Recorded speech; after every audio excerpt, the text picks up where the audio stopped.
Good morning. Welcome to day 38, episode 9. My small account challenge. Okay, we got a few things moving here.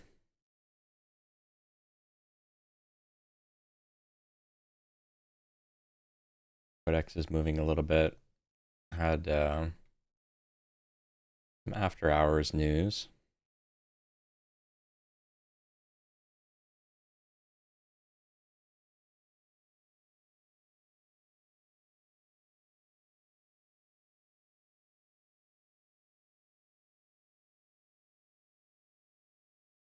$3 million private placement. That's not that big of a number for the private placement, in my opinion.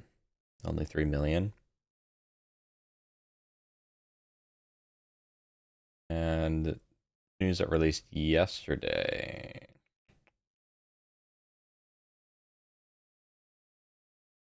Not sure. I think it's the same thing. This kind of feels like continuation from a couple days ago because they released the 3 million private placement headline on the 19th.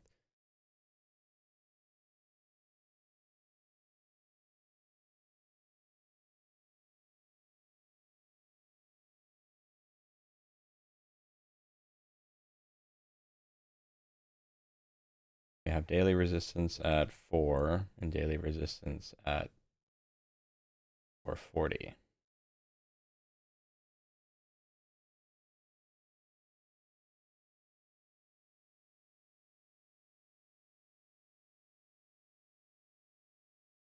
All right.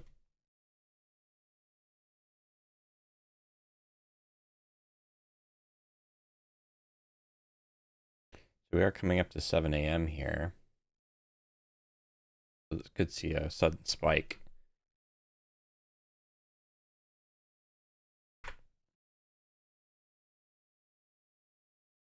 Take a quick look. WHLR is our top leading gainer, but it's below VWAP right now. ECLA, $2 stock, popped up, sold off. ETPC, below VWAP. Not interested in INFQ. Float's too high. Everything else is not up enough on the day. UCY is our top leading continuation stock, but it needs to get back up to $5. MTBA needs to get back up above 340. So watch Codex.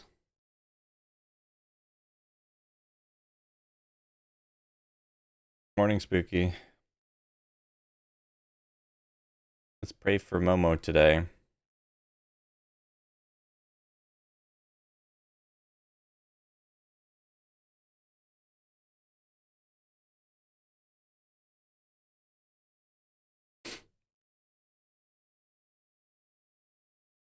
Codex is our fourth leading gainer, up 36%. If it gets above 360, it'll be up at least 40%.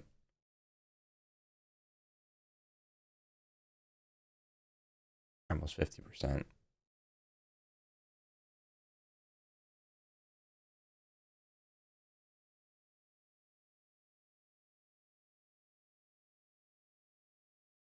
Yeah, I noticed that right at pre-market open at 4 a.m. or sometimes a little bit after, there's been those huge spikes all the way up to even the other day, like $27 on one of the stocks. It was MCW. Kind of crazy.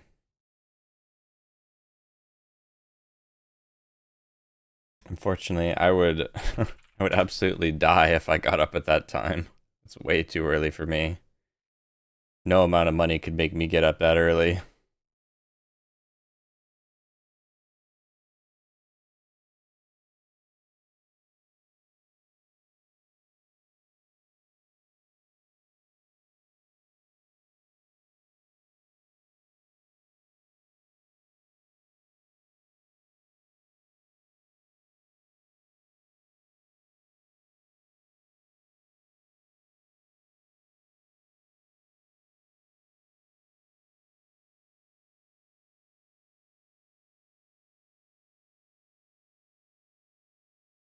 above $5, this would be breaking through continuation.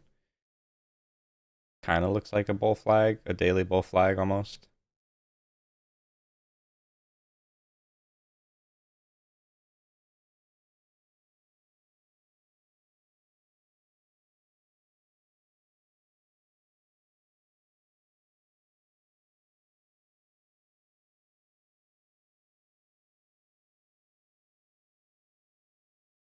I used to be a night owl. Like I wouldn't mind, I guess, staying up all night. For me, there's a difference between like staying up all night and then waking up early in the morning. I used to stay up all night gaming all the time, but I can only do that if I don't have a 9 to 5 job. If I stay up all night and then work right after, I have to sleep like when I get home at 6 for like 5 hours, 6 hours before I get up. I don't know. It would be awkward.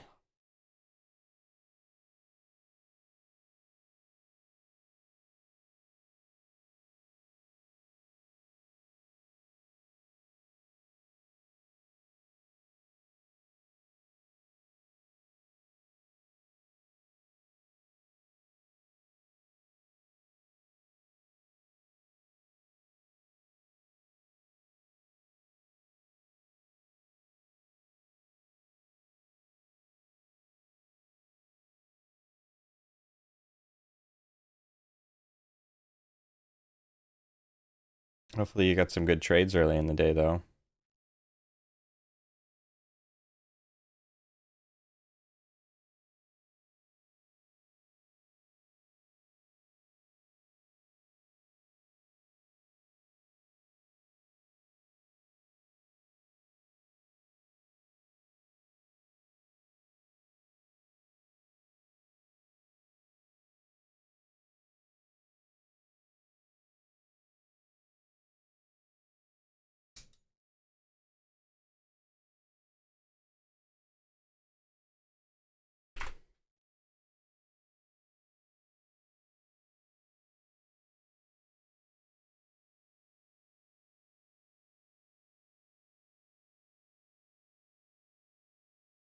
Yeah, that would be great.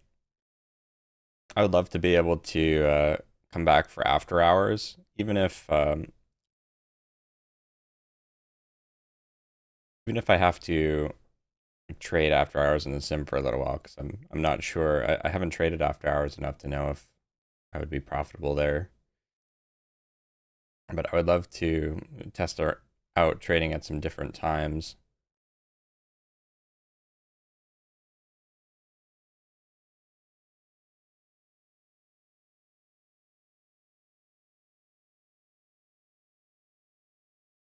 Yeah, here's to hoping for that though.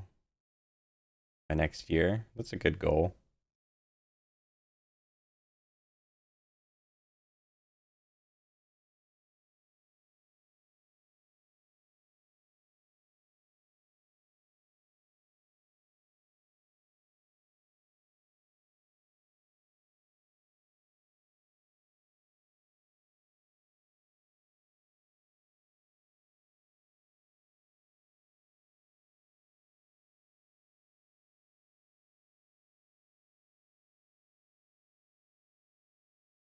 It definitely hasn't been giving us very many opportunities recently in the past couple of weeks. It gives us one here and there, but the bonus of the high day trading strategy in this type of market is that if something is strong enough to break out and you only trade high day breakouts, then your accuracy is going to be pretty high, because if you wait for it to hold and prove its strength, and it is strong enough to resist all the short sellers, and the short sellers get squeezed out, although there's not as much volume, so it doesn't move as much, it just means that I've been having higher accuracy just trading breakouts and like kind of avoiding all the mess in between. So far in the small account challenge in the past couple of weeks, although I've had several no trade days, I have almost an 80% accuracy rate now. I think it's 70%. As long as I take another winning trade, it'll be 80%.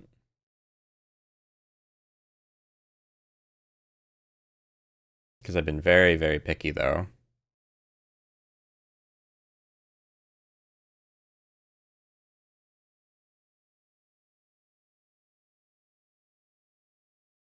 We'll see if that trend continues.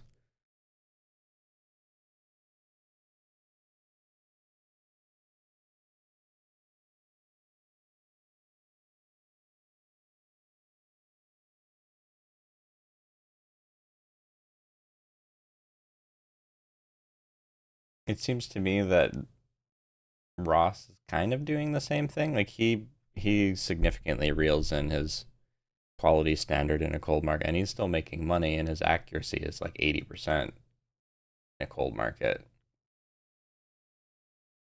There aren't very many opportunities, but when there are opportunities, usually it's because the catalyst is good enough that it ends up breaking through.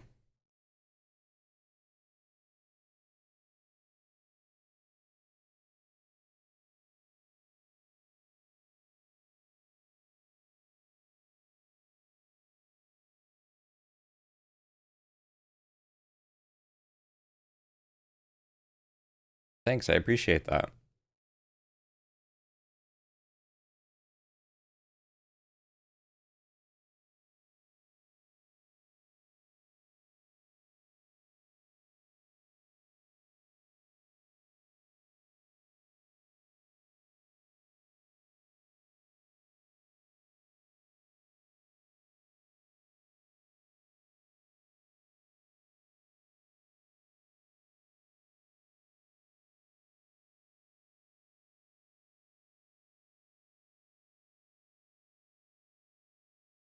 Doubling my account, I hope that's the case. But I do feel like, um, hopefully not under delusion, but I feel like that around the time that I started my stream, something in my trading like changed subtly in terms of my mindset, changing from being kind of profit oriented to being risk oriented. And I thought that I kind of wanted to stream it to document the changes. So I'm curious how well I'm going to do when the next hot market comes around.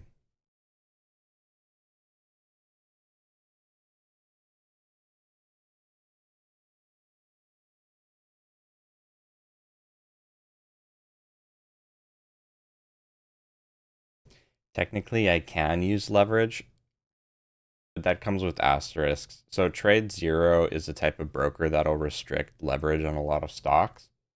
So although technically I have 3-to-1 leverage, is what they say, it's pretty much specific to large caps. Most of these small cap stocks are going to be completely restricted. They don't let you use leverage on it. I've tried, it doesn't work, unfortunately.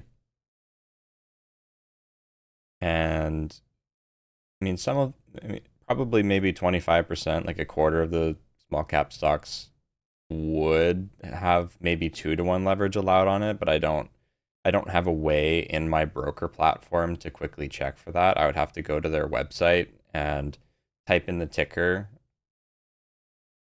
and have it tell me what the margin on it, like the allowed margin on it is. And I just don't I don't want to do that every single trade. I don't have the energy. Not to mention margin is kind of out of my risk tolerance right now. Technically during the small account challenge, I was barely break even if you include commissions. Um, so, a big mistake could land me in hot water. I don't want to put myself in that position. Um, Optimistically, though, after adjusting my strategy and taking into account all of the changes that I've made,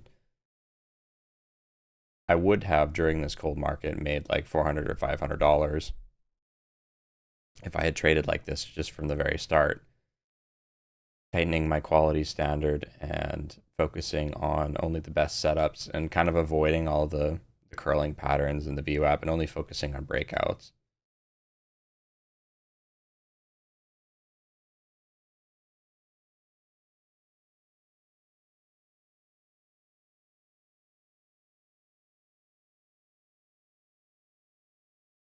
I believe Centerpoint Canada would be the only one that I would have access to that would allow me to have leverage, but Centerpoint Canada requires a $30,000 minimum account size. So that's not really an option. I might switch to Centerpoint if I build my account up to that point, but for right now, I can't. So Trade Zero is really the only option for me. Webull I can't switch to. Webull has, I think Webull might have margin. I haven't looked into it too much. I know Webull restricts a lot of trading on a lot of stocks though, and it's a bit slower execution speed. So Webull's not an option. I used to trade with Questrade, but Questrade doesn't have proper hotkeys, so I can't trade with that. Ocean One is restricted in Ontario, and Interactive Brokers has Rule 144, which could potentially freeze my account if in the future if I trade with a bigger size, like in the middle of a trade. So I mean, it really sucks. I was trying to look into ways to get access to US brokers. There's not really any way unless I become a resident and get a green card somehow.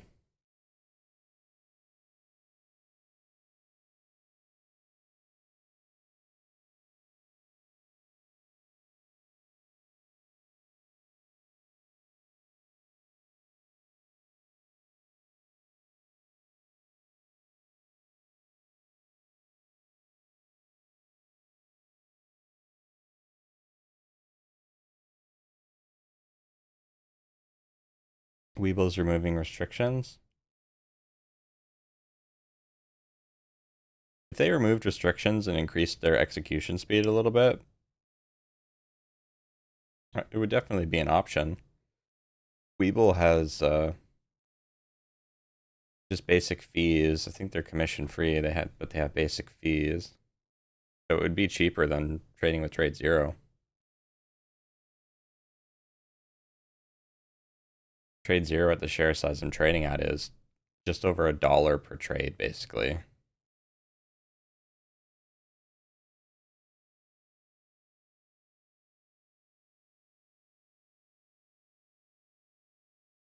Pretty expensive.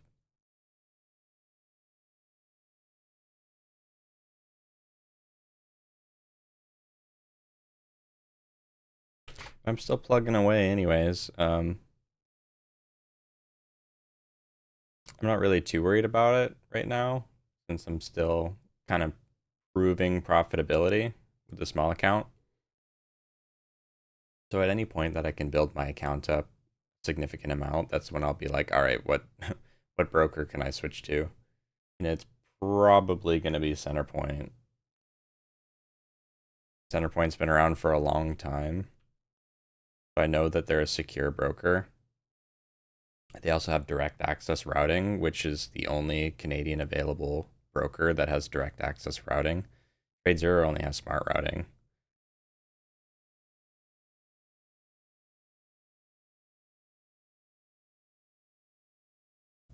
So they're secure. I think they have a better trading platform. They have direct access. I think the commissions are pretty similar to Trade Zero.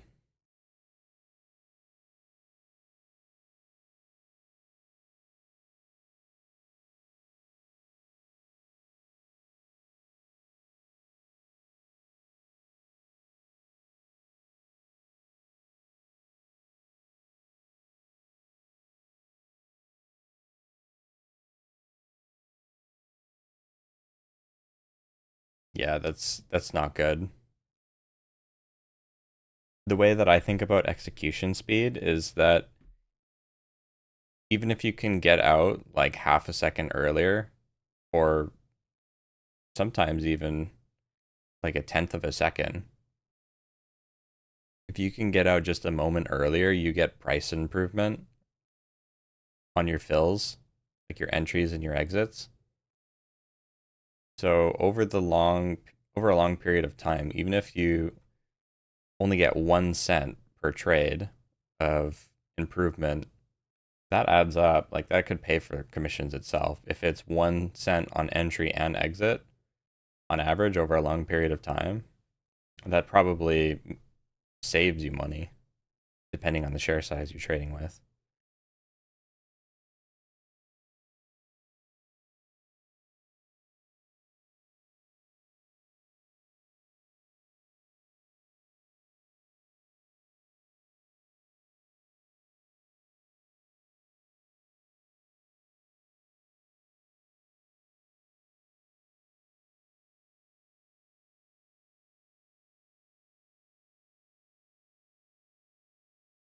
I'm not entirely sure about the execution speed on Webull. I just know that Ross said that he's tested it, and he has a broker sheet which says that Webull was a very high execution. Uh, well, not high, but like it was a lot lower in execution speed compared to some of the other platforms that he tested. That could have changed. I'm not sure.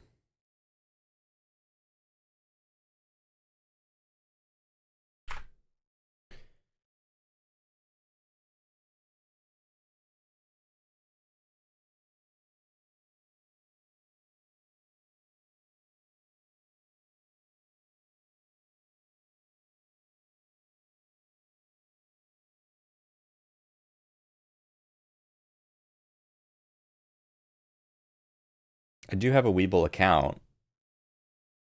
Webull was the first account that I ever made. Um, you know what? I don't remember why I didn't trade with it. I think there was a reason why I didn't trade with Webull.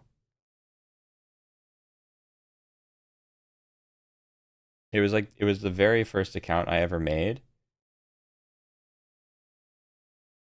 But then I ended up going with Questrade because I had some sort of issue with Webull.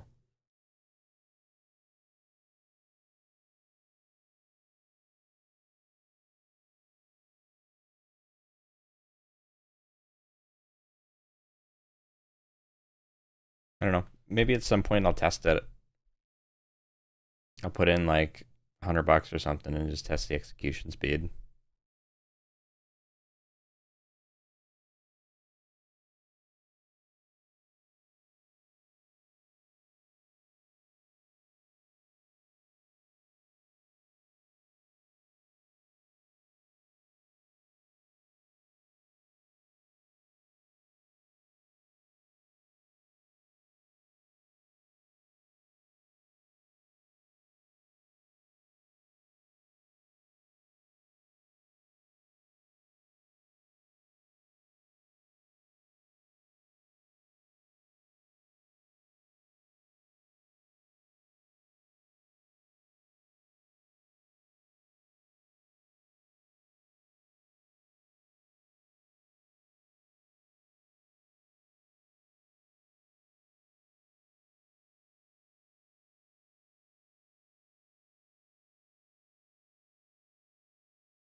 It's a very slow morning here.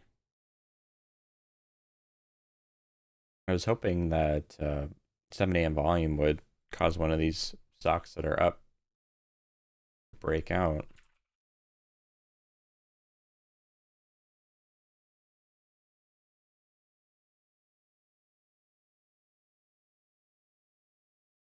But yeah, look at that, huh? ATPC, 4:15 a.m., 932,000 shares of volume from 2 all the way up to 6. WHLR from 1 all the way up to 450.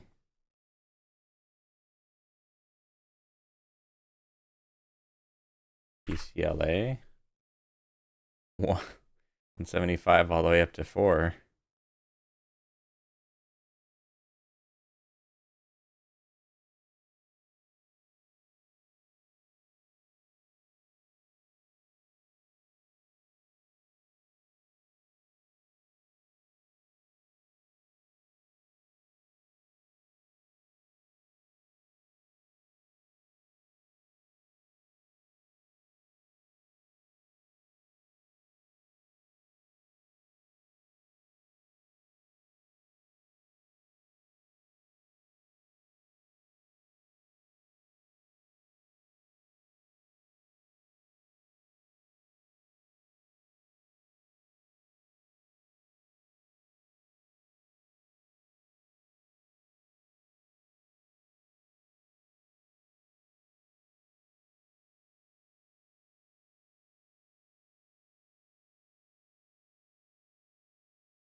Yeah, I don't know if I would trust this either with all the topping tails. It is kind of doing that horizontal pattern where it never really touches the 9 EMA, but it just kind of goes horizontal here. So that's how you know it's kind of strong. But it has so many topping tails and it didn't do really a proper pullback except for right here, which was higher volume selling. Didn't give us a pullback on the 1 minute in WHLR. ETPC, kind of the same thing, a ton of topping tails.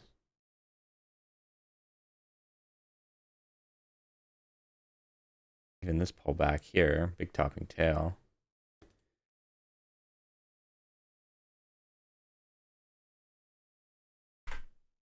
Oops. Take a look at QUCY.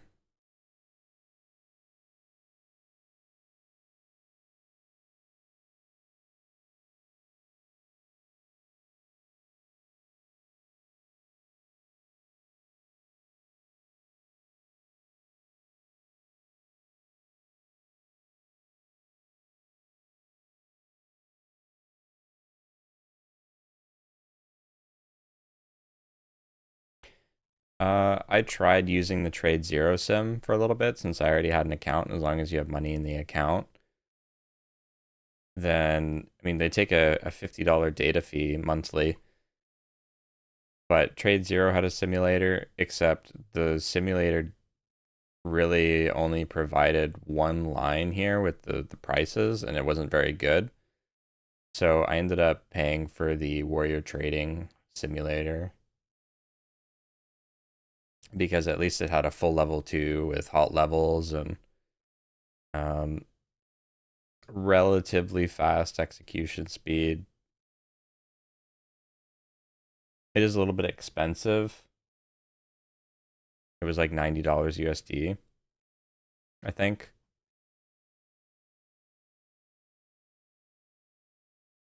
But it also gave you the profit trifecta metrics and stuff if you don't have a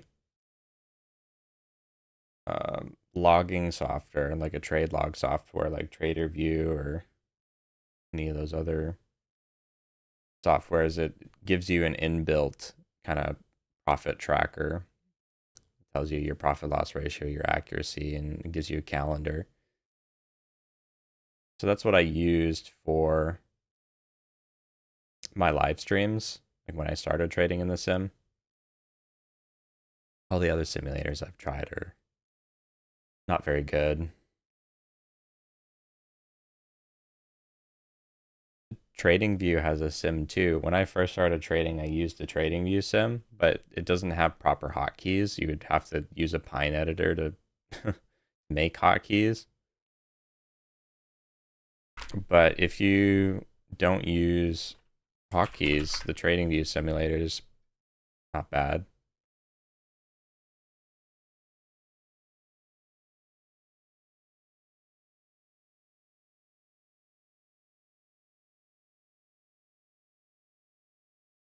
Like, what is it? Shift B.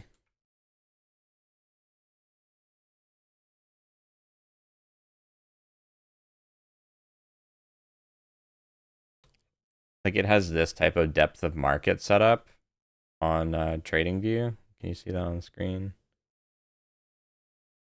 Yeah, you can. Yeah, it has this type of depth of market, which I don't like as much. So some people like it, I don't. So I prefer the traditional level 2 style format instead of the order depth. And I prefer being able to use hotkeys.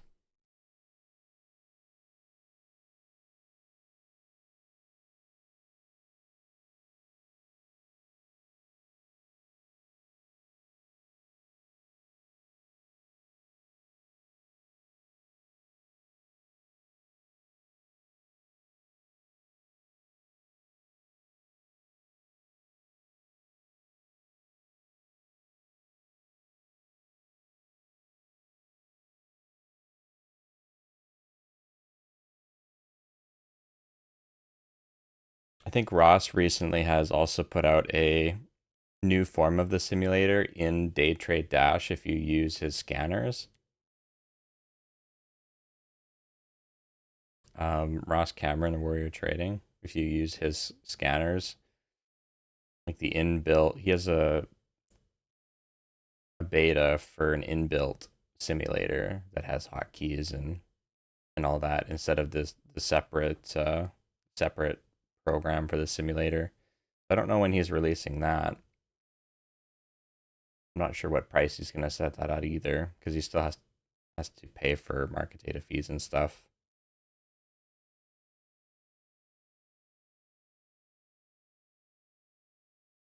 Yeah, it is pretty expensive though.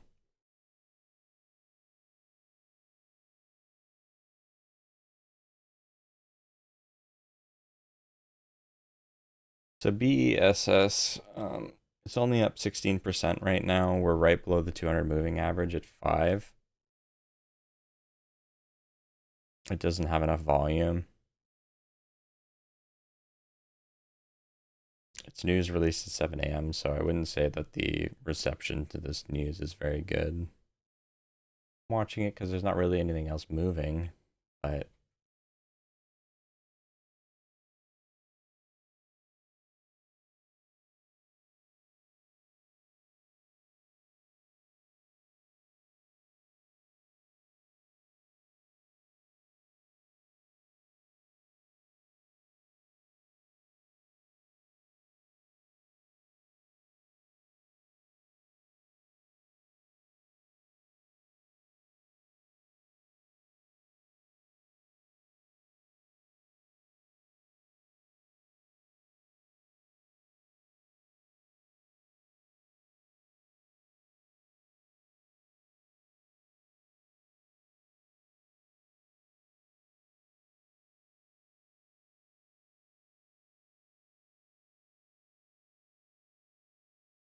if you're in the US, you probably have some other simulator options that I don't know about, that I don't have access to, for some of the other brokers.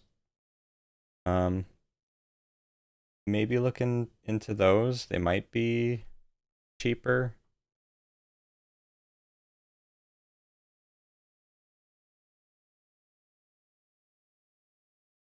I'm not sure. I think Ross mentioned it before that most of the simulators aren't very good, sadly. That's why he kind of saw a niche there and decided to make a simulator.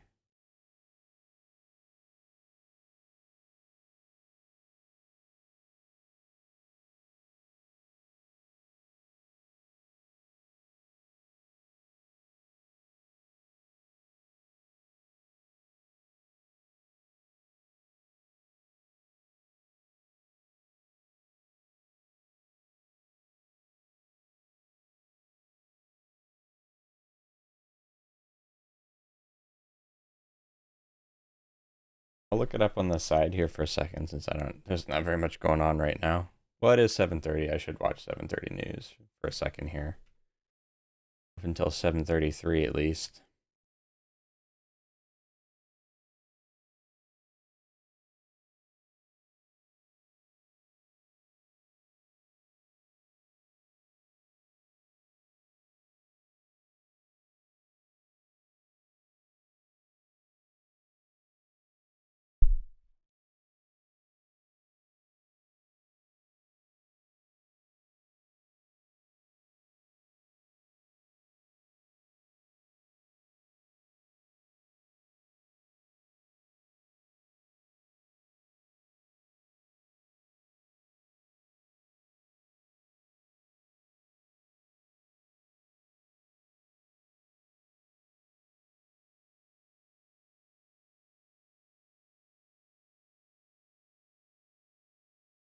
Doesn't look like there's anything going on.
So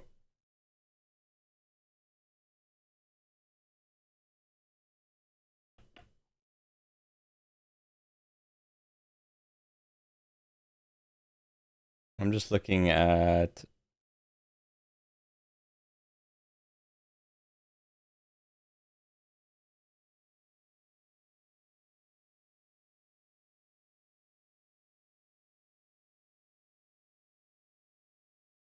Sims on the side here. I'm just asking ChatGPT quickly, see if it has any useful information.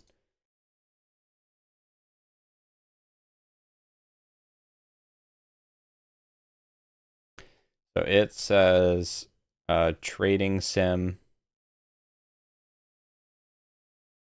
DAS Trader Pro, simulator, Thinkorswim paper sim.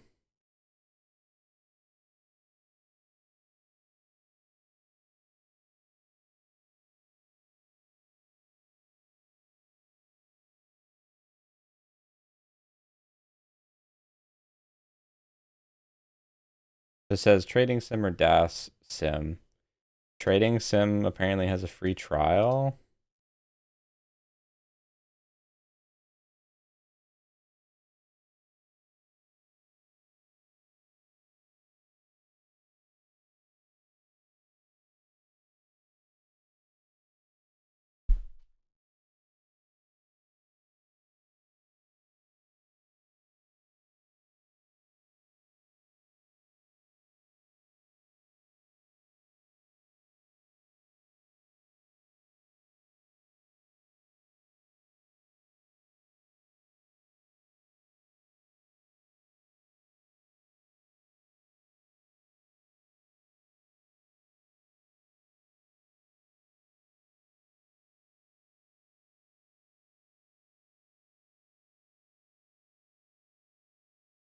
I just asked AI what the prices are.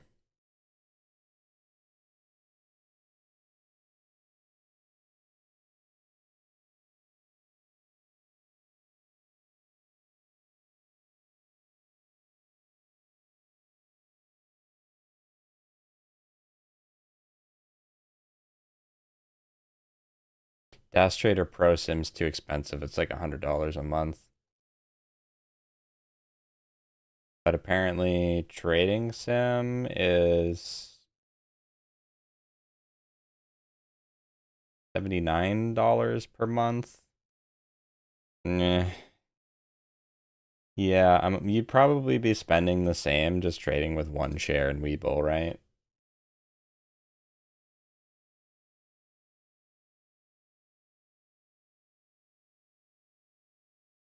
It depends on how much money you're bleeding, I guess, trading with one share in Webull.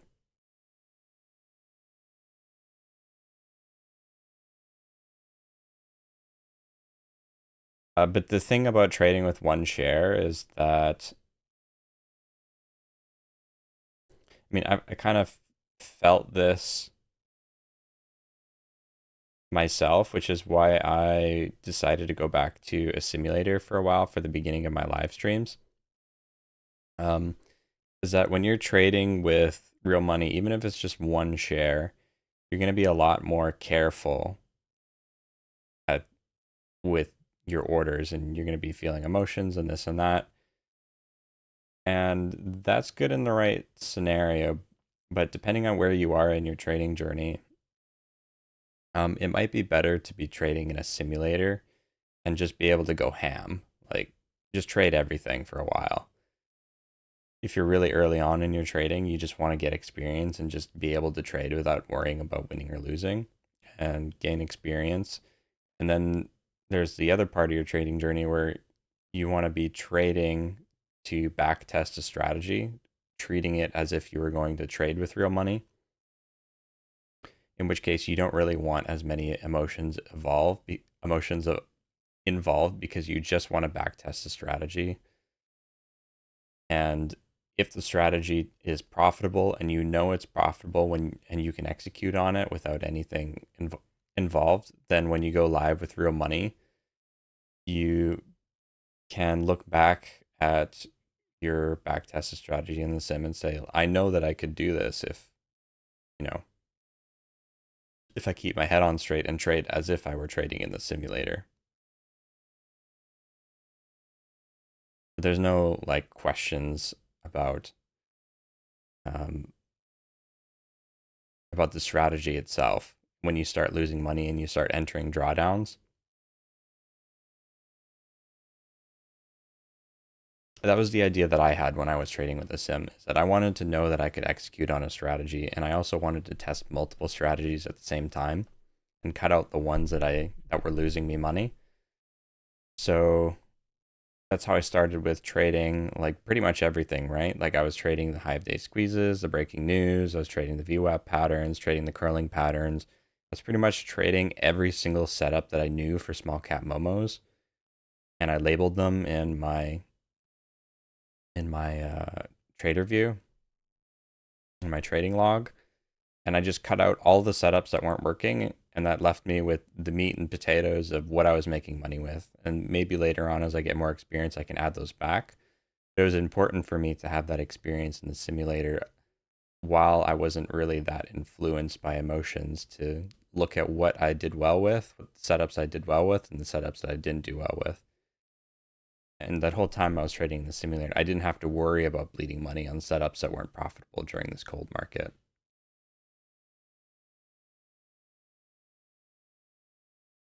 That's kind of the way that I see it.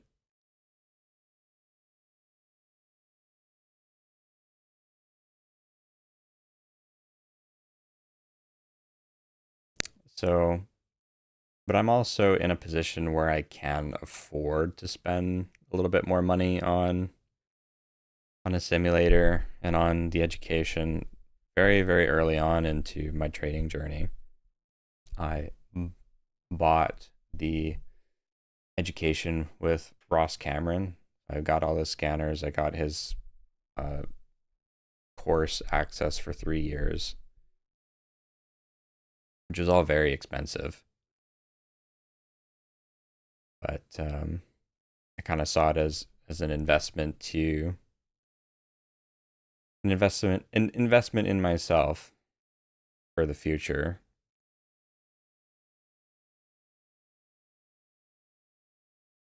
Of course, I only did that after I verified that his strategy was legit, and I did the free trial and all that stuff. But yeah, not everyone can really afford that, unfortunately. But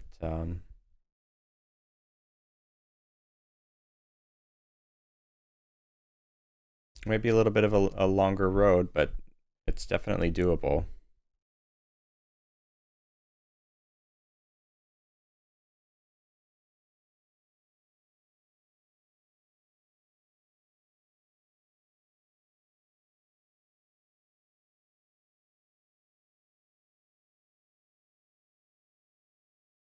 Yeah, that's the thing, is that the simulator is only valuable if it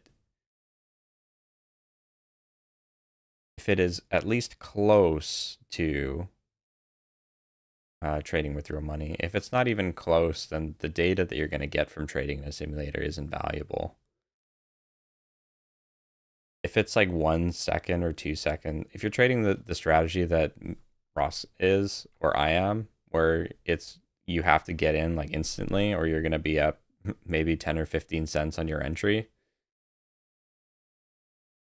like you're going to be filling 15 cents higher on your entry or 20 cents lower on your exit, then that's not valuable data. You can't really do anything with that, unfortunately.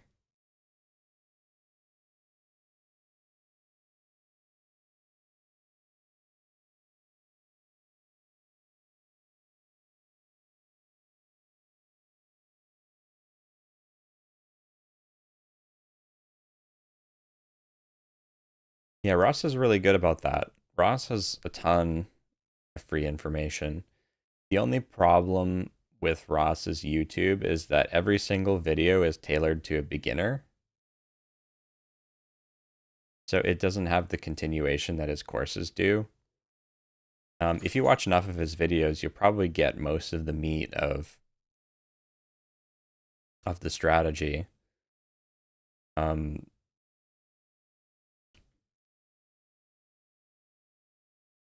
but it doesn't have a lot of his uh, live trading recaps. It doesn't have some of the extra depth that he goes into because, his videos can only be so long.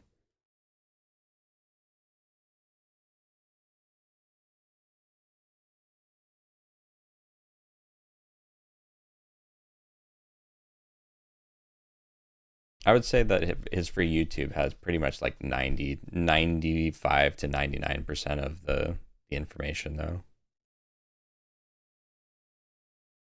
Yeah, right? Like every new video is like 5 pillars of stock selection. It has to be in there. You got to skip over that. It has like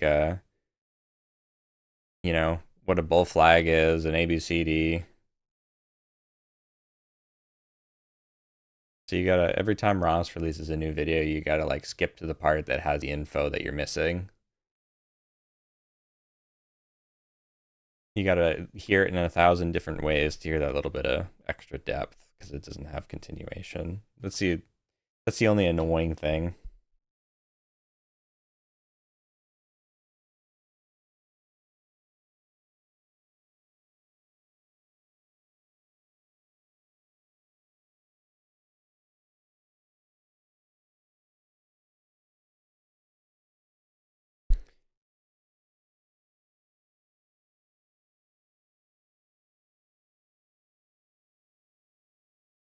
I'm gonna be doing some videos soon about my interpretation of certain topics.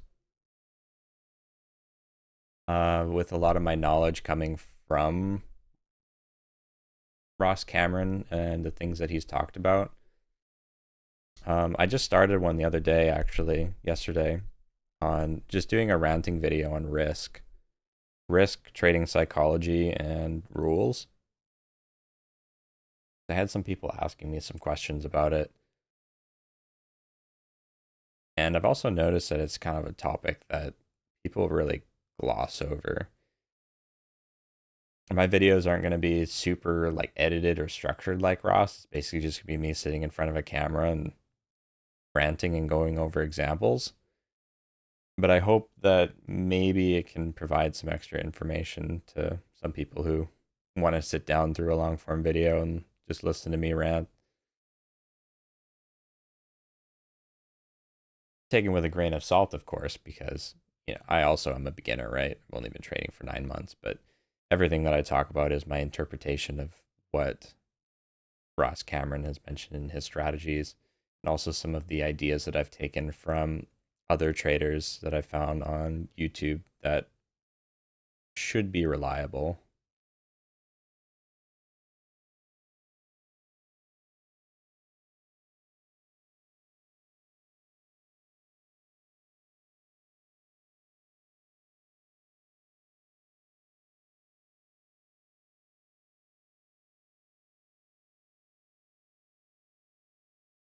But I plan to start doing some of those videos. I'll do them.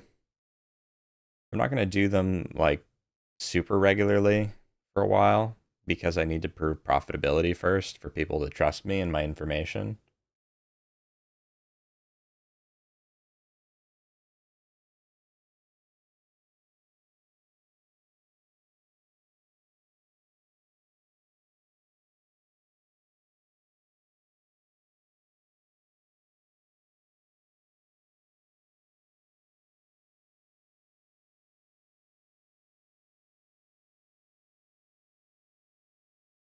Yeah, you're not wrong. It could be like that. If only there were more like trustworthy sources on YouTube to go to, because there really aren't that many, and most of them are selling courses like DJ. I don't plan on selling courses. Like that's not what I plan to do. I'm pretty much just streaming for my journey and for community right now.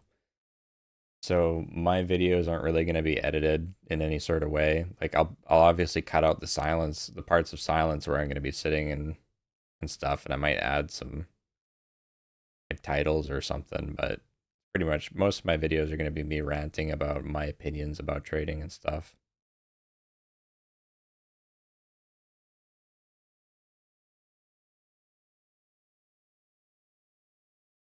Could make a Discord.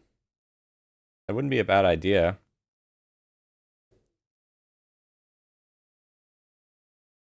I know how to do it.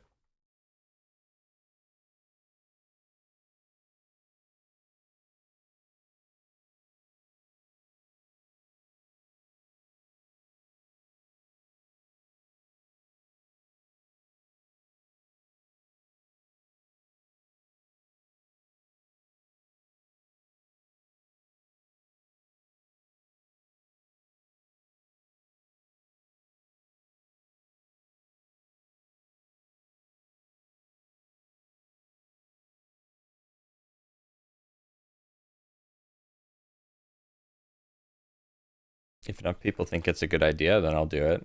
Sure.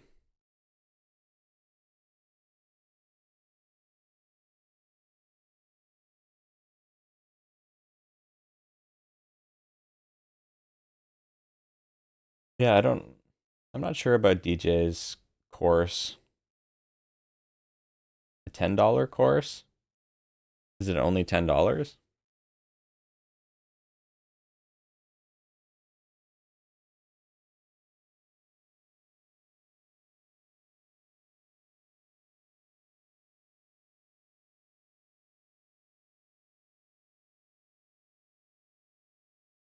Oh, it's a $10 subscription.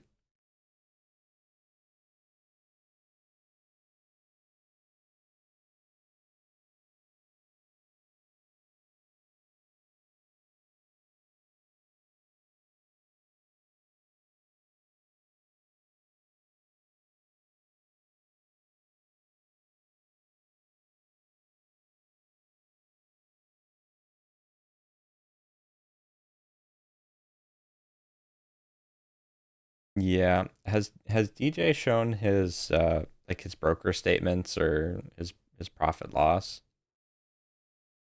I'm curious what it is.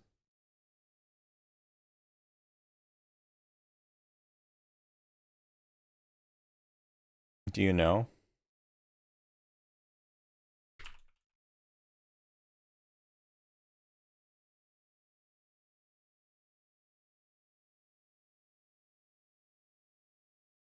The thing about his strategy is that I think it might be a fool's errand for a lot of people, unfortunately. Probably the meat and potatoes you can apply to a lot of it, but he's a hyper scalper. Hyper scalping is not suitable for a lot of people.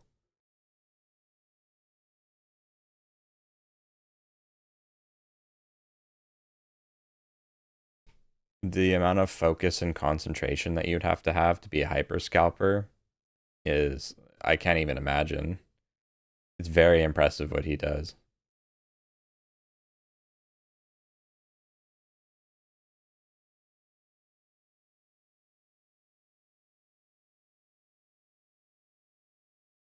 That's what I'm wondering. I mean, I looked at his VODs, right? And he has a lot of small green days, like 500, 600 bucks. Sometimes he'll have a bigger green day or two, 1,000, 2,000, 3,000 bucks.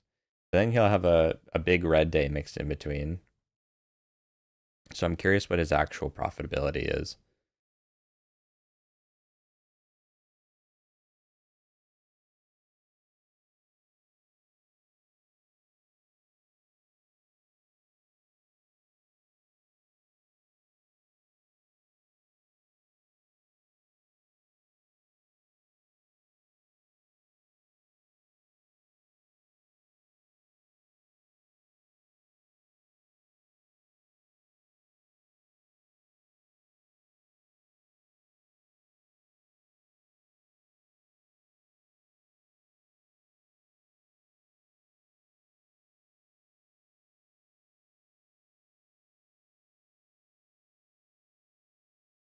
Oh yeah, he probably did, no doubt.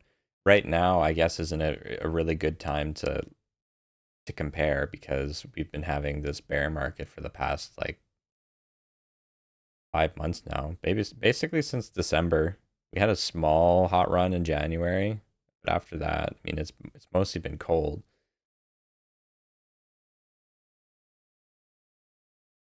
His profitability is probably way higher than it is now during a hot run.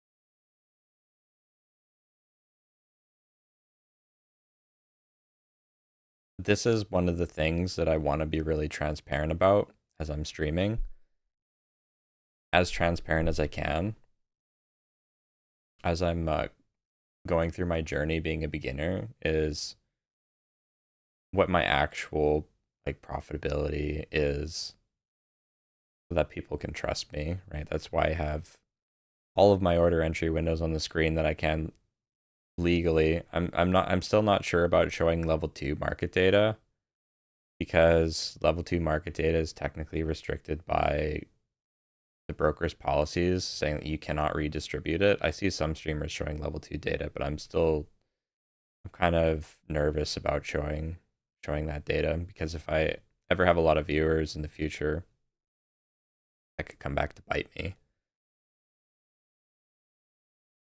But I try to have all of my stuff showing so that people know what my actual P&Ls are and this and that. And I show my trader view. In the future, if I'm profitable, I don't mind even showing my broker statements and stuff. I don't care about that.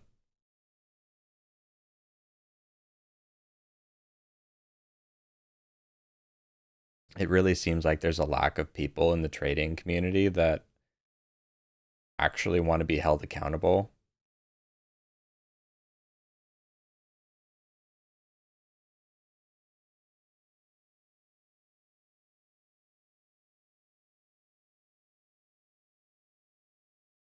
That's why I like Candyman so much. He is very honest about his P&L and he doesn't mind showing it to people. The people who want to come in to a stream and just nitpick him all the time and throw insults at him, Even people who want to come in here and throw insults at me, like, just ban them. We don't need people like that. Not everyone's going to be profitable on their journey, right? Some have journeys much longer than others. So it wouldn't really bother me if people came in here and started nitpicking me. And I'm impressed by Candy's ability to stream and be able to be transparent about everything that he's going through. And same with Ross too. Ross shows his green days, but he also shows his red days. He's here every morning streaming on his platform on the Day Trade Dash. If you have the subs, he's here every day, sitting down talking about his thoughts.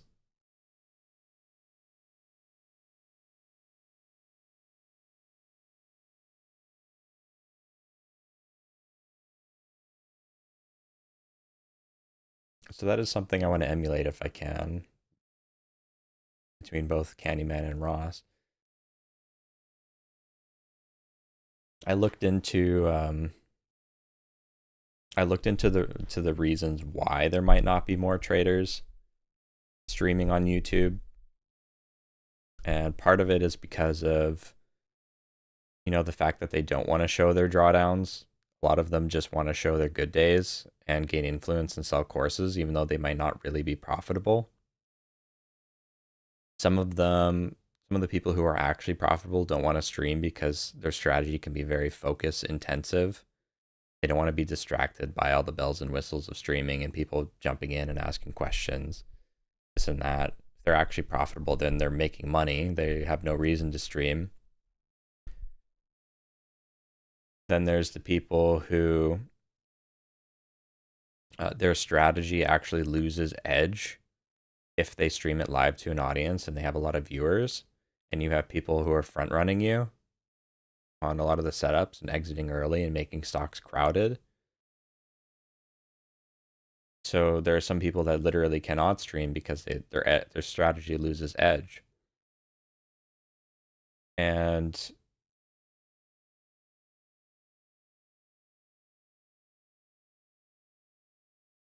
yeah, there are some people that can't take it emotionally. Like when they have bad days, they can't look at chat and see all the insults being hurled at them or see the comments or whatever. It makes it very distressful for them, thinking that they always need to be right rather than just focusing on the process of their strategy. So as of right now, I mean, I don't have any of those problems. The strategy that I'm trading is not hurt. It doesn't lose its edge by having a lot of people watching if they decide to mirror trade. I don't want anyone to mirror trade. That's why I have it on the screen, because they're going to lose money. But it's not hurt. It wouldn't be hurt if there were a lot of people trying to do it.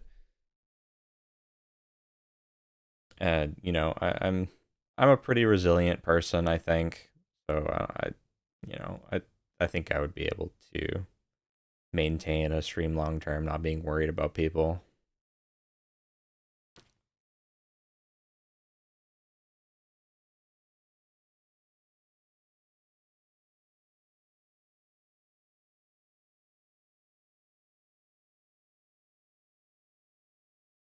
Oh, he made his chat paid only subscription mode.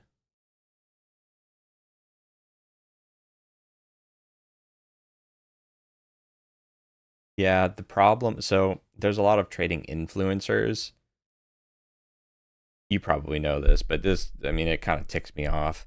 You see all these trading influencers that are open their phone, like, look at my $1 million P&L, and they're off in Hawaii on the beach, like trading in their pool on a laptop. I'm like, really? Riage. 2 million share float, healthcare provider. 120%. It's moving very quickly. Japanese company. Resistance at 430.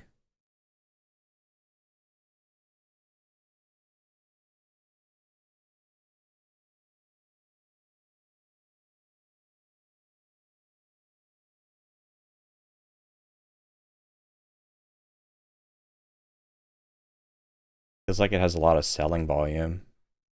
It moved very quickly there, but 7K, 14K, 9K, it's very light on volume.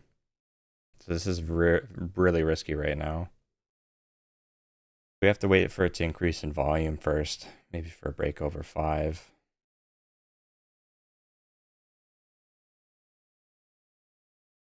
Five is kind of that daily level of resistance back here. You would have room up to maybe 670 and then up to 11 if it could break over 5.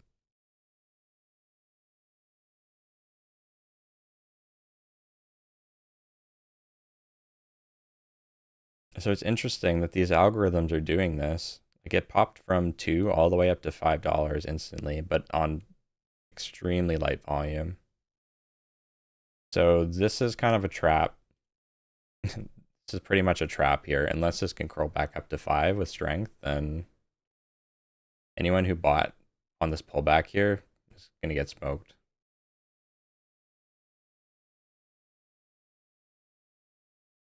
So let's see if it holds up. If it holds up and breaks through 5 with increasing volume, then we'll be in business. But I don't see any news on it.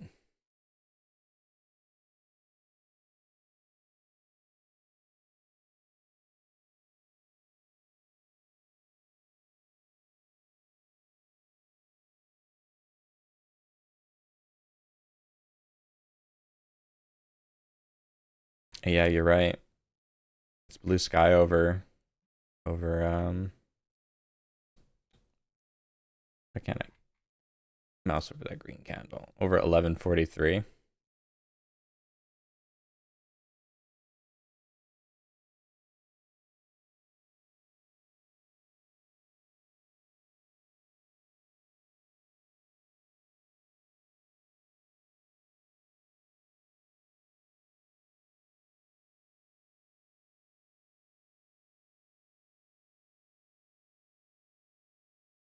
It's holding the 20 EMA, the 10-second, so it could curl back up. Their top leading gainer. We've been having a lot of stocks with no news recently that have been working.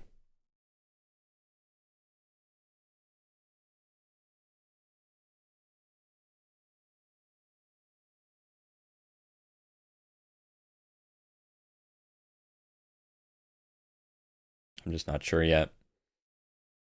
But yeah, I don't know about I can't say for sure that like a paid subscription mode is a red flag because there are a lot of idiots that come into your chat and just kind of spam. And some, when you're really focused on trading, like DJ, he doesn't have time to moderate his chat, right? Because he's constantly in and out of trades when the market is moving. So if he has some idiot spamming to buy a stock, or you have a bunch of scammers coming in and telling people to buy stock, and you don't have moderators, then the easiest solution is just to put it on paid sub mode, because the people who are willing to pay money to speak in the chat are less likely to be the same people that are going to spam the chat with nonsense. So I can kind of understand why he would have a paid sub only mode. But, you know, I'd still be wary of someone that sells courses but doesn't show their actual P&L or their broker statements.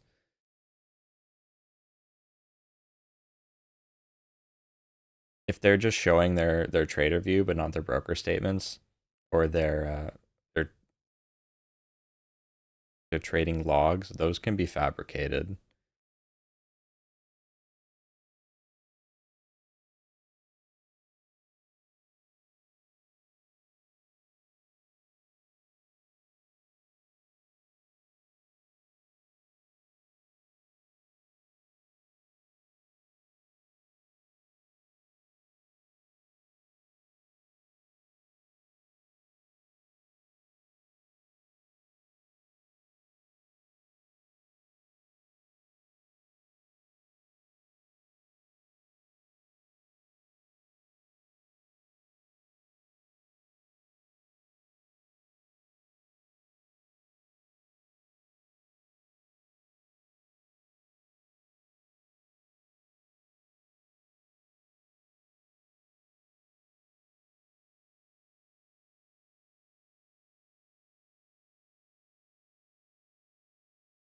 Oh, he did it after that? Yeah, maybe. I don't know.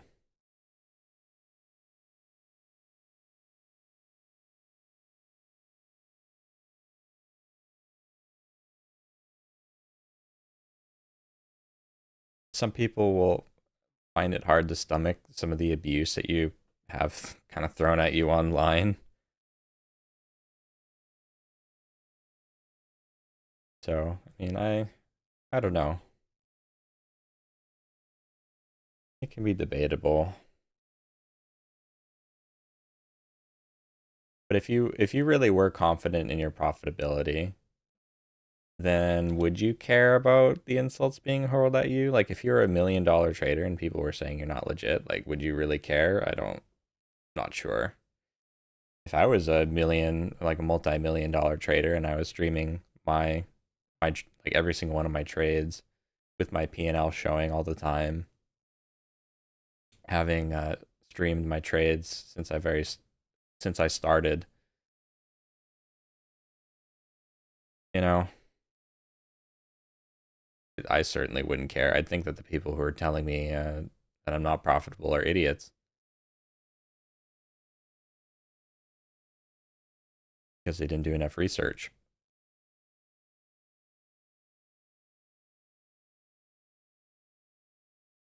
How off stream stuff? Yeah, no, I don't like that.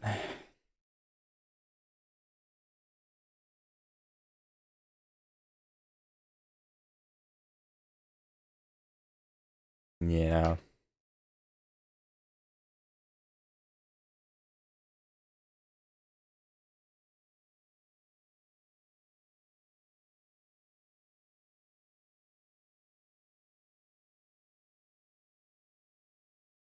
I talk about this in the video that I'm about to release, but I'll talk about it again for just very briefly. Yeah, no way to fact check without being a member. Viewers only. Yeah, I don't know about that. I mean, I'll talk about it again, right? Is that a lot of professional traders, from what I've heard, this is just what I've heard, right? They trade in specific time frame windows. So a lot of professional traders, for example, they'll stop trading by 10:30 because after 10:30, a lot of the other professional traders are just they're going away from their computer. Like they don't trade past 10:30 because statistically, they don't make as much money. Sometimes they even lose money past 10:30 for a lot of the people who are trading strategies because after a certain time, um up until 3 o'clock, like between 10:30 to 3, which is power hour, like 3 until market close and just after market close. Between that time, the market is dominated by a ton of algorithms and retail traders who are frustrated from earlier in the day having lost their money. And they're the ones that are continuing to trade, which makes price very erratic when you're battling against algorithms and frustrated retail traders. A lot of the people who are logical and trade an actual strategy kind of step away during certain times of the day. So your edge rapidly decreases the longer you trade throughout the day, both because of the algorithms and what I just mentioned, but also because of your mental capital. So the longer you trade, the less energy and the more decision fatigue you accumulate, and the less precise you're going to be able to be with your strategy, the more exposure risk that you put upon yourself as you trade in the market, the more likely you're going to be to succumb to FOMO and all of the emotions that come with trading, especially later in the day when things are erratic and you think something looks good, but then it suddenly falls out from underneath you. So I don't really, you know, I'm of course, take it with a grain of salt because I'm still, of course, I'm new. But from what I've seen, the people who are actually profitable, and if they were streaming their trades, they would probably do similar to what Ross does and trade at a specific time rather than like I don't know, trade like continue trading the entire day. Some people do leave their stations open and they're like, I'm gonna leave it open, and if there's anything that's like going parabolic, I'll trade it. But I'm not gonna actively sit at my computer and try to trade later in the day at a specific time.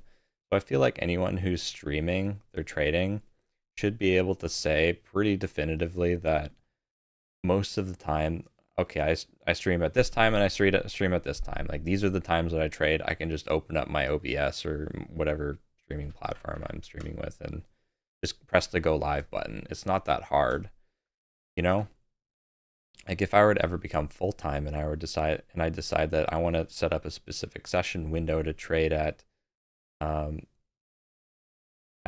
power hour, like at 3, then I could do that. I could just say, okay, my stream times are from 7 to 10, and then I'll be back at 3 for power hour until 4:30, until market close. If it's for members only, I mean, I don't know. If he does it regularly for members where he comes back at a certain time, then yeah, I could understand. But if he's like, oh, well, I just made that money, I just made it all back off screen, and he does that pretty regularly, then I don't know. I wouldn't really believe that. Because people who are actually profitable, they don't trade all day, you know? They typically don't. To be at peak performance, you need, in my opinion, you should be trading at the times of the day that you're most profitable with your strategy.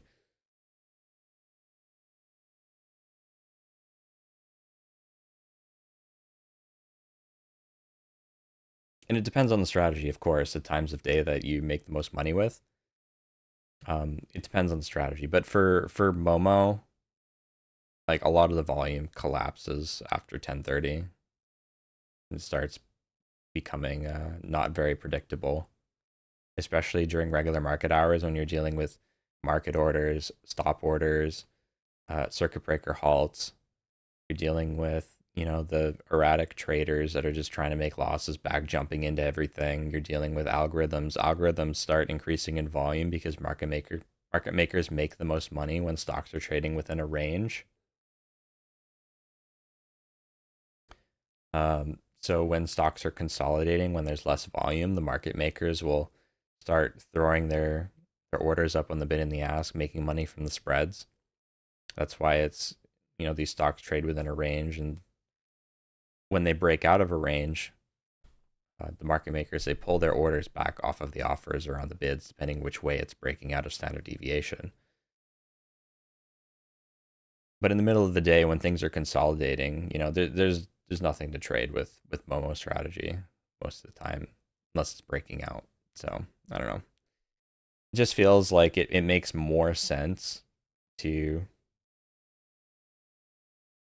trade when things are breaking out for Momo, when things are breaking out of standard deviation, and that's early on in the day when news is releasing, when there's actual catalysts, market open when people are actually sitting down to trade and trading the continuation for the first time, and then end of day when you have after hours news, or at 3 p.m. when stocks have already consolidated enough that people are going to start buying power hour into the close.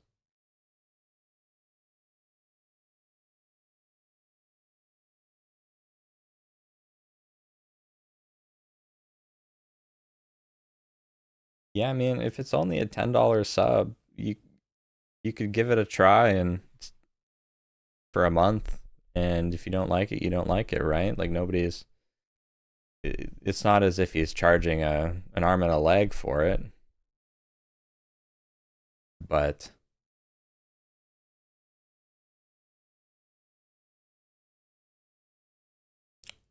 that is something that I wondered about is how profitable is he actually? I don't, I'm not sure. I don't have the answer to that. But the thing that I will say is I think his strategy is not something that is for everyone. Being a hyper scalper like that and jumping in and out and in and out and in and out. It requires a lot of focus, a lot of discipline, a lot of patience, and you have to have an aptitude with hotkeys with the computer.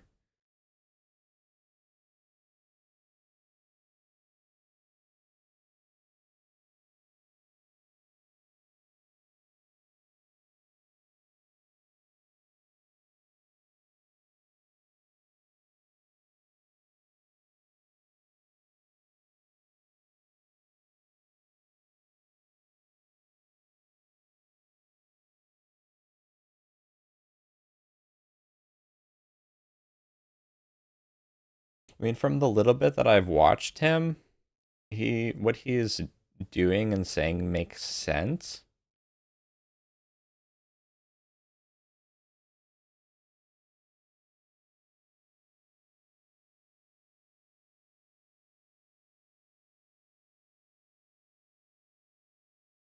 I haven't watched him long enough to say that definitively, but it does make sense.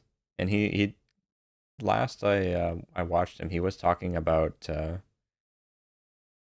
risks and mindset and stuff, which a lot of the gurus or the influencer traders they don't tend to touch on a lot. So I mean that's a plus for him. He was talking about his drawdowns and his mindset and stuff. I don't know. Yeah, level two.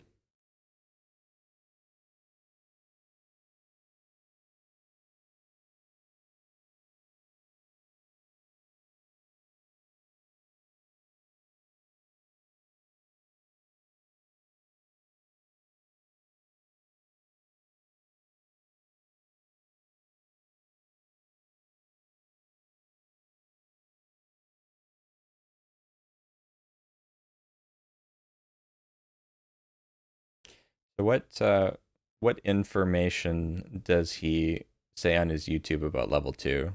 Like what is it that he says about level two on YouTube?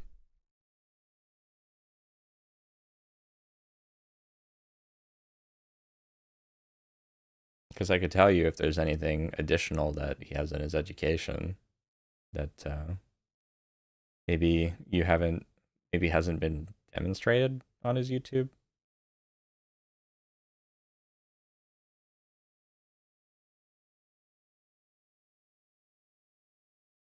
At least I could tell you my interpretation, of course.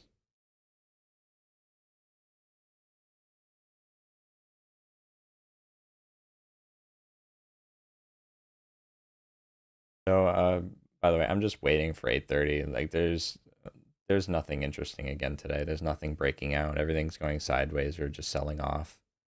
Triage after popping up to $5, 100% is just selling off. ATPC is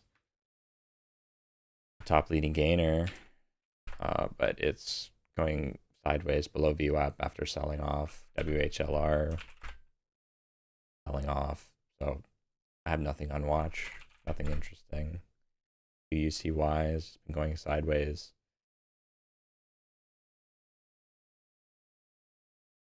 So for anyone else that's watching, I'm just chatting here right now. There's nothing on watch. We're waiting for news.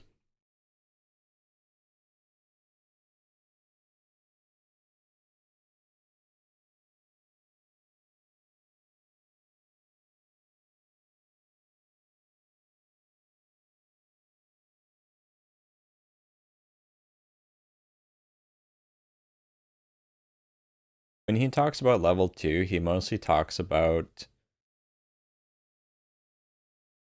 yeah, watching for big sellers, watching for green on the tape for when he's entering a position, watching the spreads between the bid and the ask. So if there's big spreads between the bid and the ask, then that carries more risk. If volume is a little bit lighter, um, he talks about how if he's looking to buy a dip, sometimes he'll buy a dip if he sees a big bidder down at the dip price that's holding the stock up. He'll talk about how the spreads tend to decrease when the stock is stalling out, but they increase as it's accelerating. So when you are entering a position for the first time, the spreads might be tight, but as soon as it breaks out, the spreads increase up until the point that it reaches a point of resistance, and then the spreads will kind of decrease a little bit, or they might decrease completely back to 1 to 1. That's how you kind of it helps you notice when the stock is stalling out, especially if you see that in combination with bidders stacked up on the ask and prices banging up against a certain level. What else does he talk about? Yeah, he talks about the hidden sellers. I mean, that's a big one. I saw a hidden seller the other day that kept me from entering a trade. So hidden sellers usually indicate like a big, like some sort of big boy trying to dump his shares in the market, whether it's the company itself or maybe a private investor or whatever. They don't want to show their shares in the market because it causes people to pull their bids. But what else does he talk about?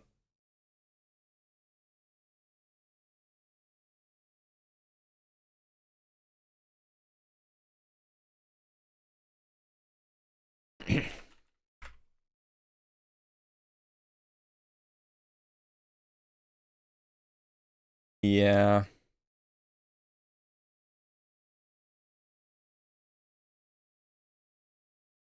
that's the problem with with catering his YouTube to beginners. Like basically what his YouTube is for the most part, is for his daily recaps. That's the main thing, is doing his daily recaps because I think those get the most views. And the secondary thing is to kind of pull in beginners into his courses. So most of his YouTube videos, I would say the majority of the YouTube videos are these days are trying to pull beginners into trading or into learning how to trade and subsequently into his courses. So every single video is structured around a beginner, telling him, who he is. I'm Ross Cameron. I'm a six-time profitable trader. This and that. These are the stock selection pillars. These are the candlestick patterns, and then he might go into a little bit of extra detail in some of whatever he's saying about the specific video title. But he never really goes too in depth because he knows that beginners will be scared off, in my opinion. Like he can't really start talking about dark pools of liquidity and all that because beginners aren't going to care about that. You know what I mean?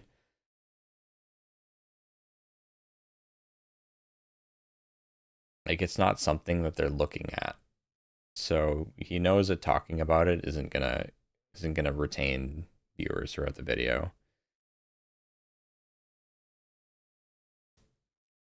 Some of his older videos have him talking about things that more experienced traders really care about. Maybe go back and look at his videos from a few years ago because a lot of those videos also have some good information in them. Even though some of it might be a little bit outdated, some of the trader psychology stuff is still relevant.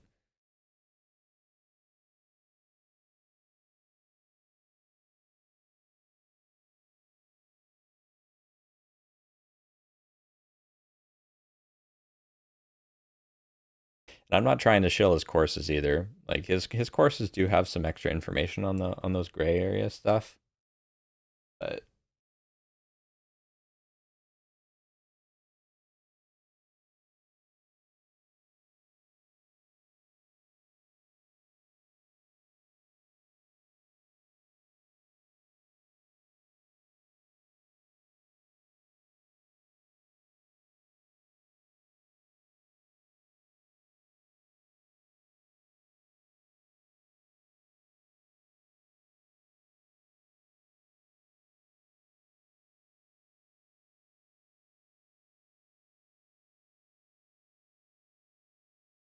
it's 4 minutes to 8:30. Pretty much the last chance for news, or is going to be another no trade day. I don't believe that there's going to be news at 9 if there's not news at 8:30 or at 8:45.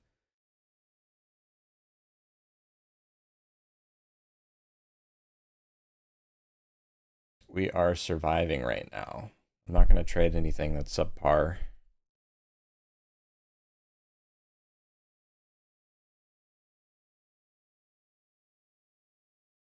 Yeah, like if I go to his YouTube channel right now, like let me see, in the past year, maybe the past few months, how many videos were there that weren't daily recaps and weren't like tailored to beginners? No, no, no.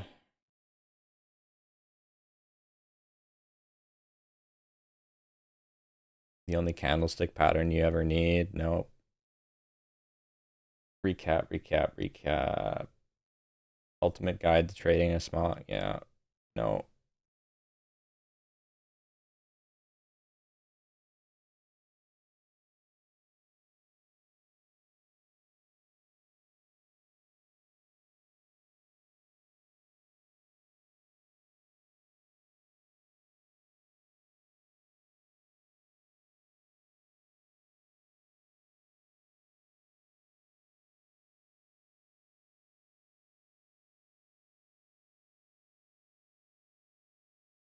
Candlestick charts again.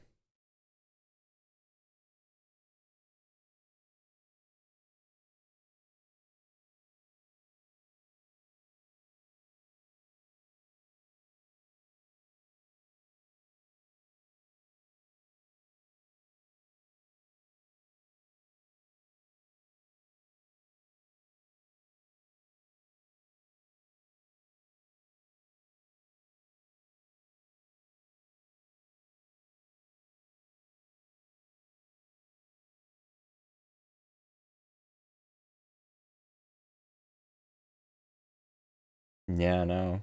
Past past half a year, and I'm scrolling through. I don't think he really does. I don't think he really does anything other than beginner stuff on his YouTube anymore.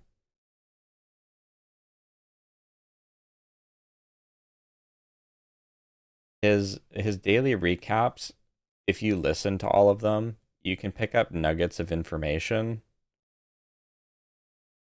that are useful. It's just that you have to watch so much of the content to be able to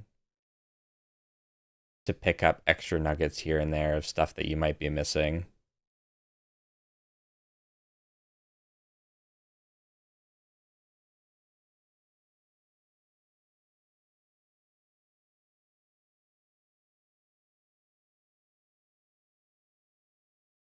So we're coming up to 8:30, so I'm gonna watch news for a little bit. But he just redid his education portal. I don't mind pulling it up on stream and showing you what his courses and stuff look like, what the education portal looks like. He probably wouldn't care. So I mean, I can show you what kind of information he has there, if you care to look. But watch 8:30 for a little bit, and then I'll pull that up on stream and show you guys what it looks like, his education stuff.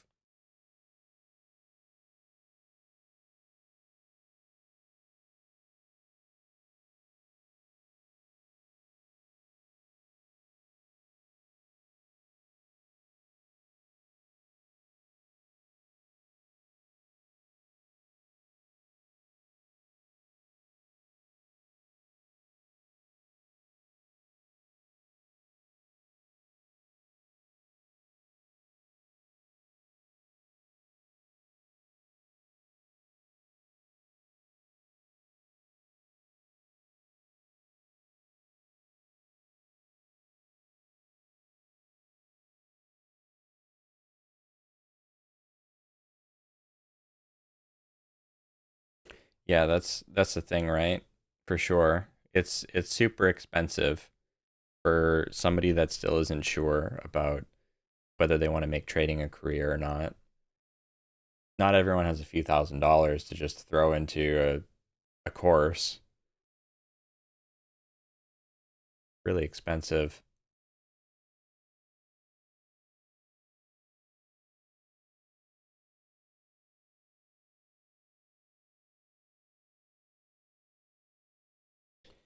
He basically treats it like a university.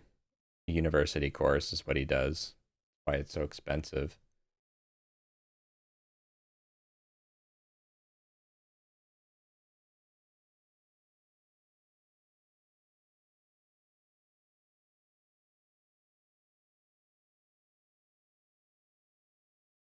When I first learned about trading, though, I spent maybe 2 months figuring out if I wanted to do it or not, and then I liked everything I heard about it. I'm like, this is what I want to do. Like, it's the first time that I've heard about something that I'm like, yes, because I know I have the background for it. I have a degree in accounting, and I work in audit, and I have a background in tax as well.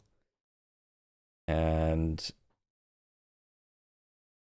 I would prefer to work for myself and be self-employed than have to work for somebody else. And I also want a good work-life balance, and trading has pretty much all of that. And it's scaled depending on how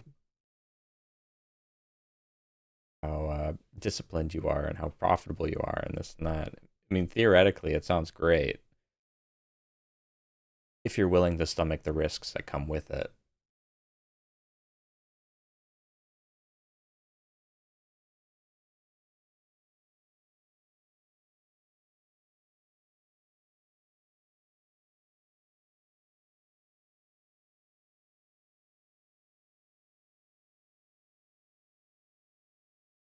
That's true. Not everyone has the aptitudes that it takes to be a trader. There are a lot of people, according to what he said, and I'm not trying to be a downer, but he says that it's an accomplishment for a lot of people to reach 1 year of trading before they quit because they trade and then they realize that it's just not for them, and it is what it is, right?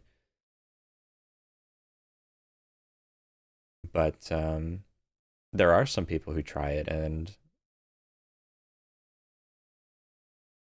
they get past that 1 year. If you can get past that 1 year and learn as much as you can, and even if you're just break even, it takes a lot of discipline and a lot of being able to take a beating, I guess, to get back on the horse.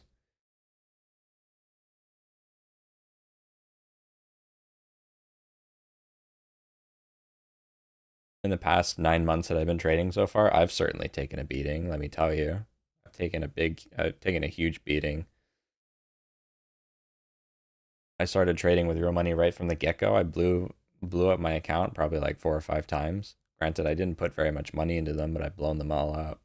And then I've been switching between sim and real money and sim and real money. Paid for the courses, but I've spent like almost every day for the past 9 months working towards the knowledge that I have right now. Spending a lot of time going over VODs, going over my metrics, reviewing videos on the weekends. A lot of work, a lot of practice.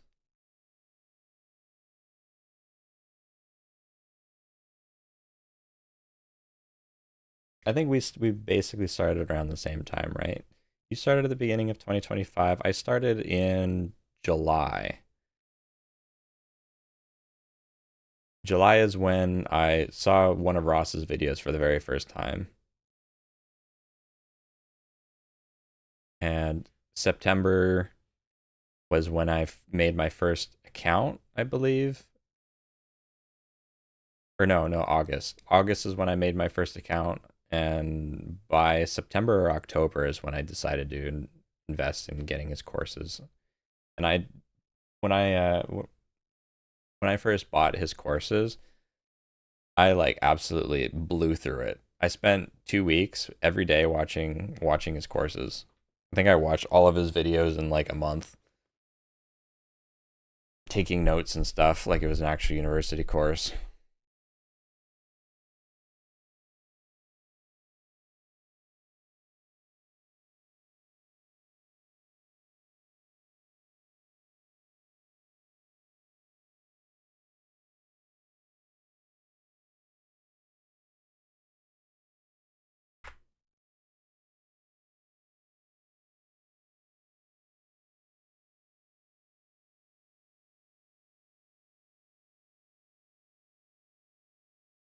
Reduce share size till you gain back what you lost just to lose it all again.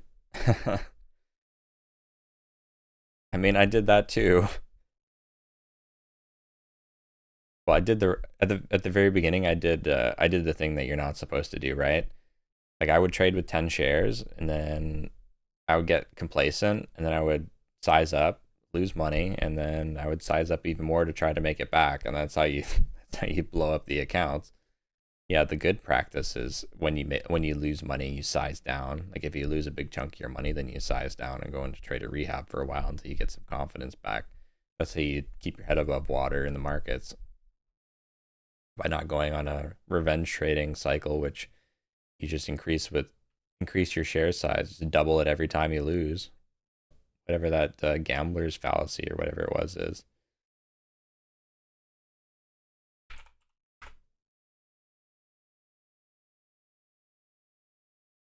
Yeah, I mean we're past 8:30 here. I don't see anything popping up on the scans that I like. We have NIVF here with a bit of news, but it's a penny.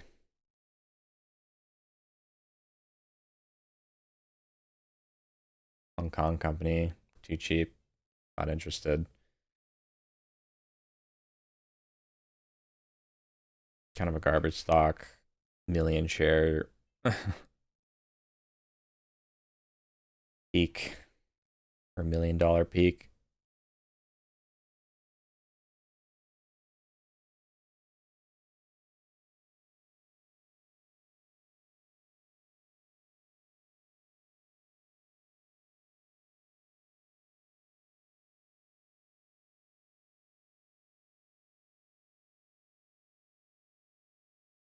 So let me open up.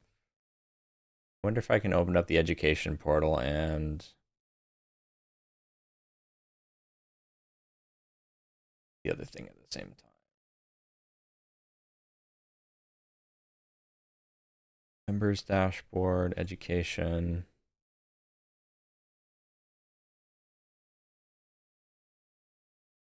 I can. Yeah. I'll just switch screens here.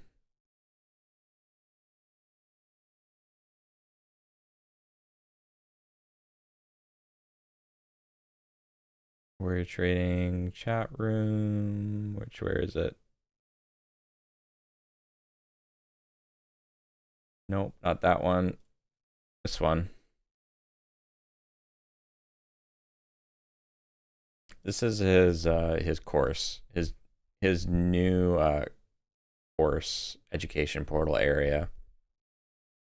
So this was just redone, like not even a couple of weeks ago. He redid the whole thing. But the free trial would give you access to day trading the basics here, which is number one. I think this is what you get for the free trial, not the Warrior Pro. And in the basics course, he has 15 chapters here with downloadable lesson slides. You know, it doesn't show me having completed any of this stuff because this was just redone.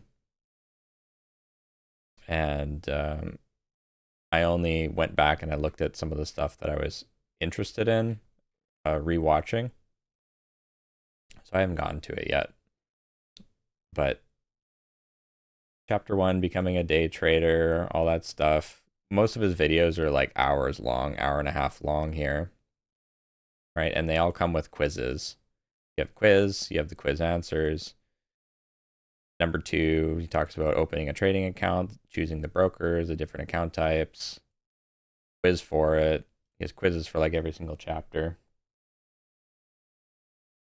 He talks about picking stocks, large cap, small cap, fundamental analysis. So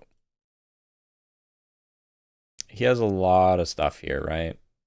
It's like hours and hours and hours of content. This is just day trading the basics, hotkeys, hot buttons, stock halts. All the basic stuff. What you get for, how do I go back here? Back to the courses, back here. What you get for the Warrior Pro program is pretty much everything else, I believe. So you get live trading archives, you get these different strategies taught by some of the different Warrior Pro members, algo scalping, platform demos for different platforms, a course taught by Jess, some of the interviews that he's done with Warrior Trading members who have had success and like their thoughts on it and stuff. Day trading in an IRA account, the mentoring sessions that he does on his live streams that are recorded, trading psychology, trader rehab, another guide course done by another Warrior member that's has verified profitability, and then the day trading strategies and scaling is the other main course that you get with the Warrior Pro, and it has another 20 chapters of content. It goes more in depth into all of the stuff that was talked in the beginner course. So stock selection, fundamental analysis, daily chart patterns, intraday chart patterns, level 2 tape reading, gap and go trading, technical setup, stock types, scaling in and out, more trading psychology, creating a trading plan, trading with real money, troubleshooting, potential solutions to common challenges. And a lot of these chapters have multiple nodes in them, so it's like hours and hours of watching that you could do. And also you can go back. Probably the biggest benefit that I would say is that you get access to these live trading archives, which are just archives of him trading or like going over his trades that he's done in the past. So he has all of his small account challenges, which were on his all of his live streams that he did, where he he sizes down to like a $2,000 or $1,000 account, trades with margin or trades with just cash. He has a few small account challenges that he did on his live streams. Level 2 tape reading examples, examples of all of the different setups.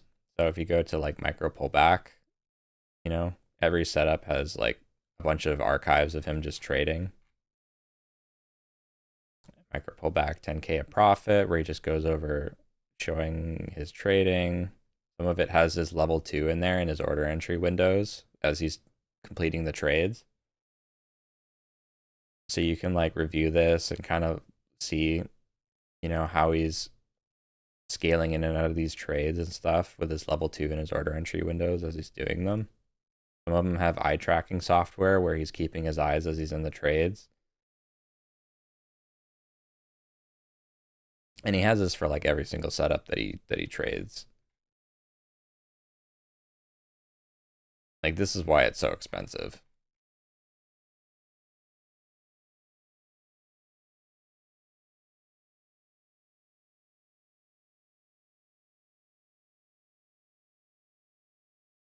But yeah. I'm not shilling for them or anything. Like, I'm not sponsored by him or anything like that. I'm just, I bought the courses and I've had a good experience with it myself. So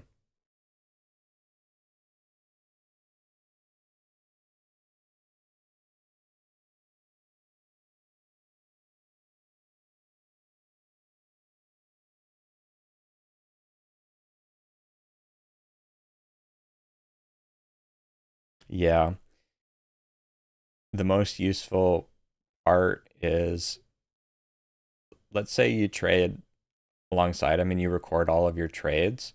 If you're trading the same strategy as him and you record your trades, like I record mine with OBS with my level 2 and stuff on the side, I can go back, review my trade on a specific stock. And sometimes he uploads an archive for the same stock that I've traded in the past, and I can kind of compare like what I did compared to what he did and what I could have done. He doesn't always he doesn't load archives every day. He does stream every day, so if you have access to his community chat and his stream, you can see like what stock he's trading. And generally, if you're picking the right stocks, the same stocks as him. Like, he does have his order entry window on the screen. You can generally see the positions that he's taking and stuff. You can watch them if you want to. But sometimes you will upload an archive of a trade if it was a particularly good trade, or if maybe it was a particularly bad trade and it's showing him going through trader rehab. He will upload those, and then if I have my own recordings, then I can kind of compare them.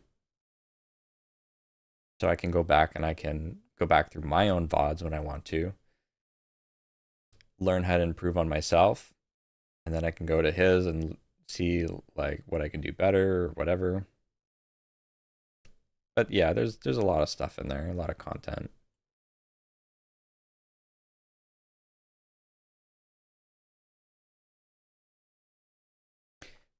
Like I said, if it weren't so expensive, for me it was even more expensive because it was in USD. I don't remember the exact dollar amount that I ended up paying for his courses. It must have been like $4,000 or something. It's a lot, really expensive. But you get course access for 3 years, I believe, and you could spend weeks or months going through content and never run out. So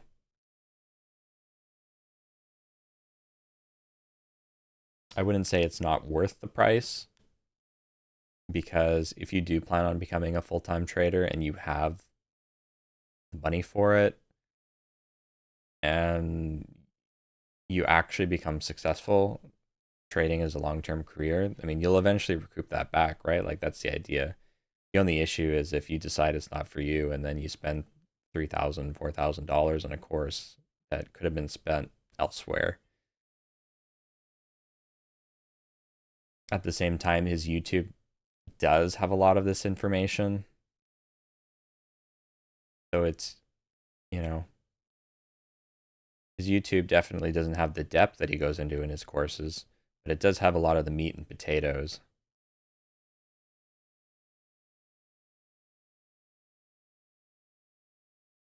So I would say, yeah, probably the biggest reason you would buy the courses is for the live archives and the eye tracking, and um, to listen to maybe some of the other courses like from Jess and stuff, and from the other traders, to kind of get an idea of maybe their strategies might be suitable. And then some of the gray areas that maybe aren't touched upon on his YouTube, as you said.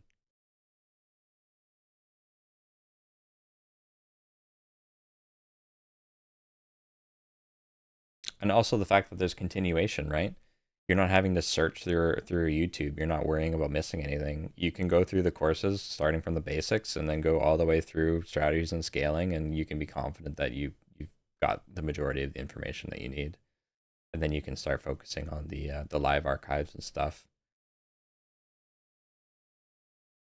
It's a ton of stuff to go through, so you need to have time to go through it all. But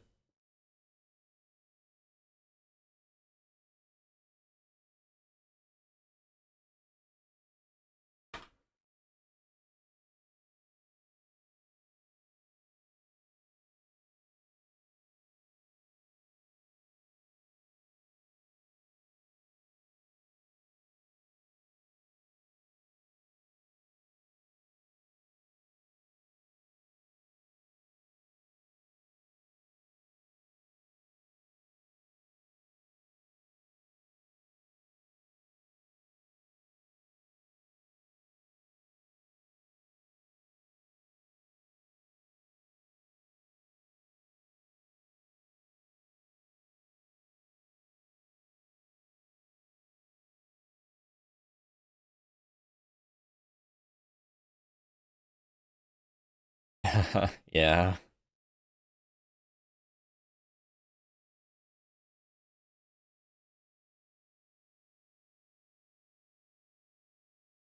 it is tough.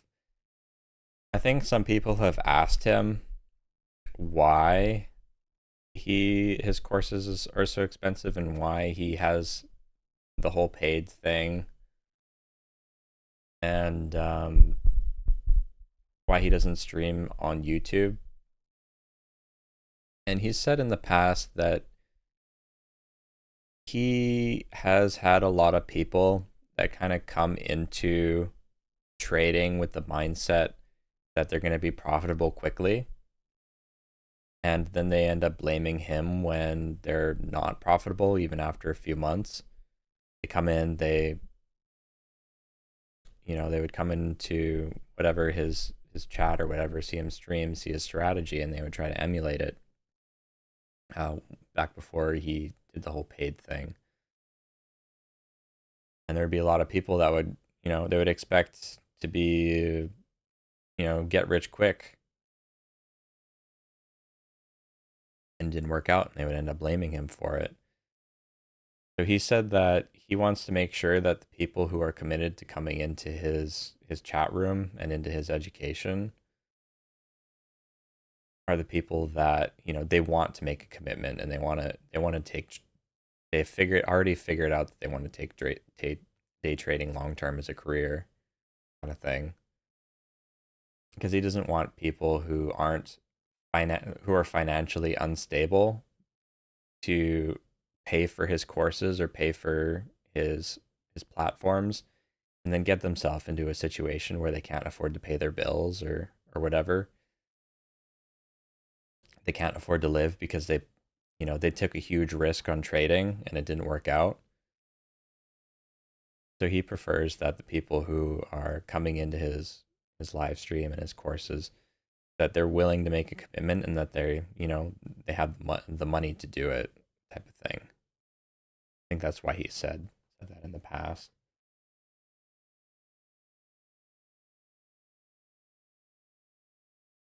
Oh, that too, yeah. He has a staff team too.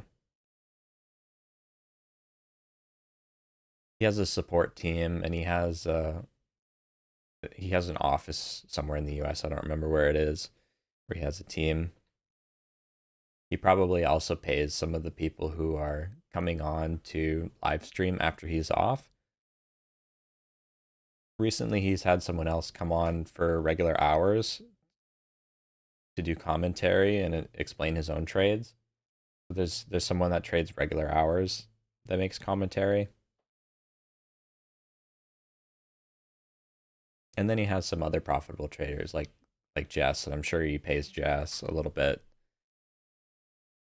for his course that Jess put on there. And Jess is always in the chat room, like giving trade ideas and stuff.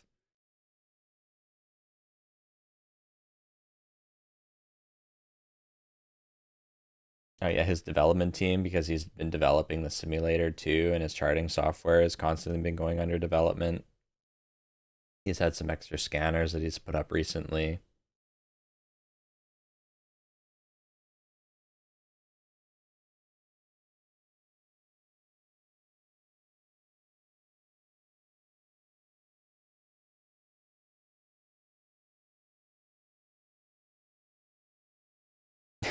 As long as you're not putting yourself into financial hardship for it.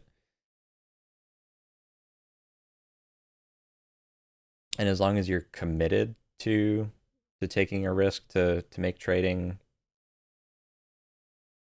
a full-time career. Of course, there are some risks that I have been worried about too, as I spent a significant amount of money on the charting software, on the community environment, on the courses, on funding this account.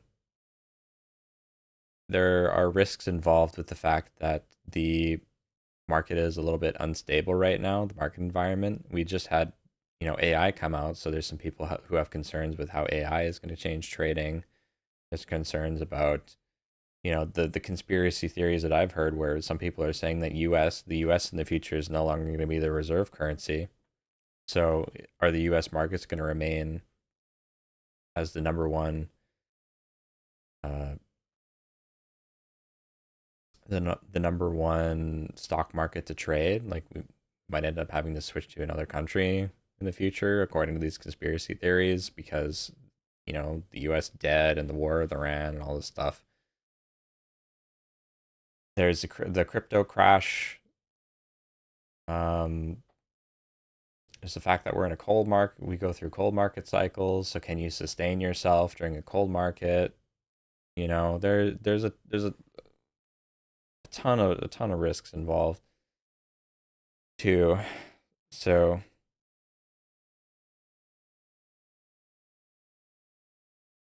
that's why I still have my job on the side until I can prove that I'm profitable and I can actually start building an account and making money.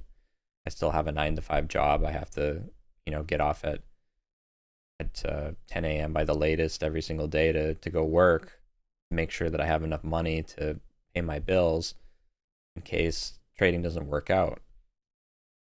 I have a backup plan in case trading doesn't work out.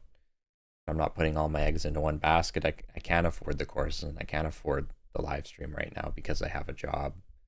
And I already have a degree in business and stuff. And I am still young, right? People who are younger, they can take more of a risk because they have more time to make up for it later. Someone who's in their 40s or 50s, though, they might have to take the safe route because they're only 10 years away from retirement. They don't want to blow all their money on courses or whatever.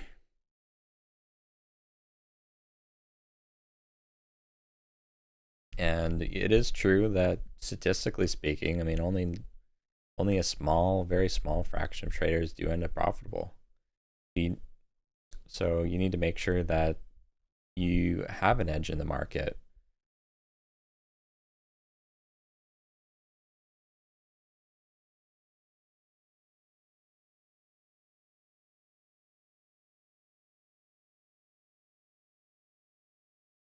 Yeah, right. It is almost a gamble. Some people would, some people can't stomach that risk. However, some people who start businesses, you could say the same thing, right? Some of these big businesses that are out there started their business in a garage. They Some of them gambled their money away, like they sold their house to start the business. They were basically living in in the business unit to start their business, and they're millionaires or billionaires today.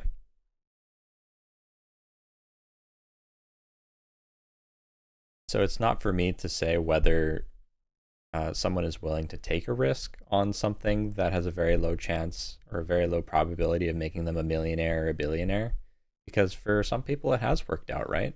They would never have gotten themselves to that stage if they hadn't taken that risk.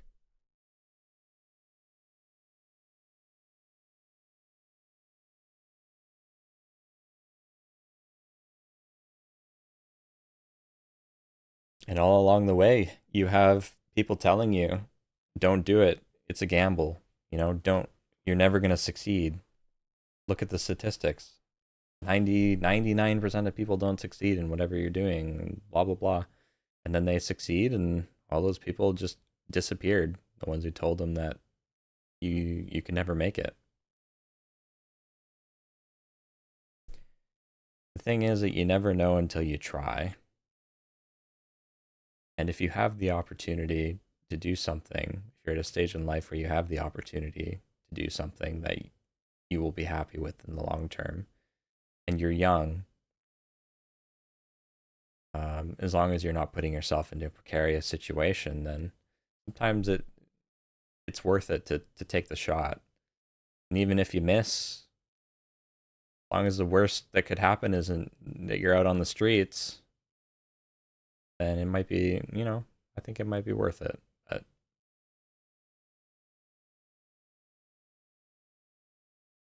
there are definitely a lot of people out there who talk about trading as if it were the same thing as a casino, though. And you're definitely going to be dealing with a lot of those people. Like if you tell someone you're a trader, they'll be like, "Oh, so you're a gambler?" Especially if you're not profitable. It's almost something like that you got to hide too from people until you're profitable. Otherwise, you have people asking you every day, "Are you making money yet?"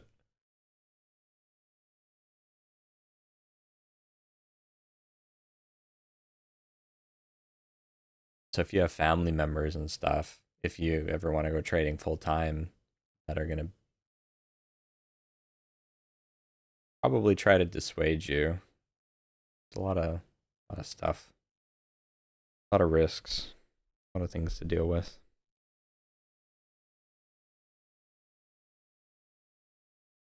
So 9 a.m. has come and gone here, and there's nothing again today. It's pretty disappointing. I thought after Monday and Tuesday that we would have a bit of a better week. Things would start picking up, but once again, there's not really even anything that I would consider trading today. Fortunate.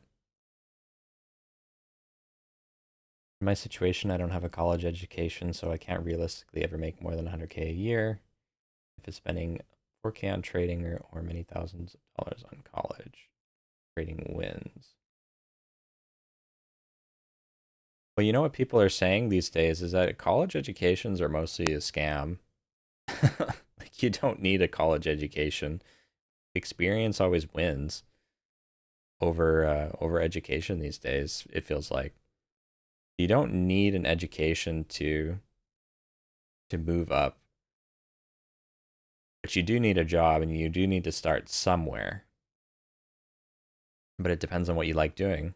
If you're good with your hands, then you can make a lot of money moving up in contracting. The issue is that if you're looking for something that's going to give you time to do the thing that you want to do, like if you do want to make trading a reality, then you have to pick a job that kind of aligns with the times of the day that you're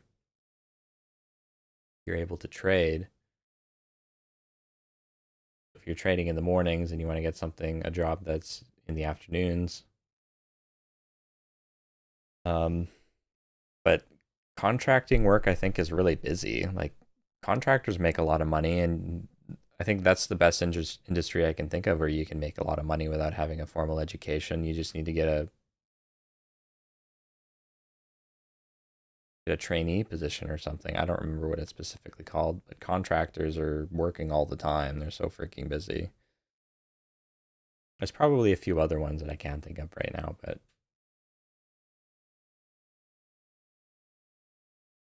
oh, trade schools also take money. Yeah. I've heard a lot of people who haven't gone through college or university or formal education, but they get their foot in the door somewhere and then they just get experience. And once you get some experience, a lot of places will be willing to take you without even education.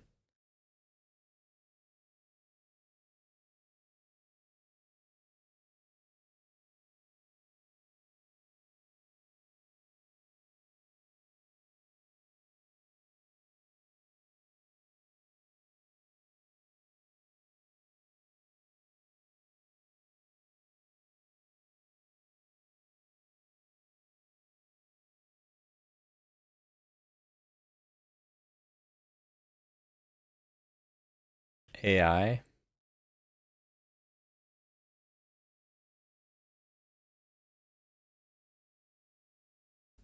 that's true. Um, it's hard to say right now. It probably will. I think it's already happening, but over time, those jobs will be replaced with other things, most likely.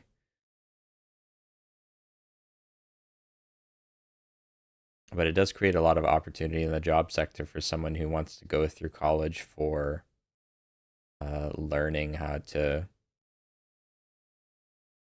train AI or fix problems that are created by AI or in the technology sector, just in general. Going to be a lot of demand for that.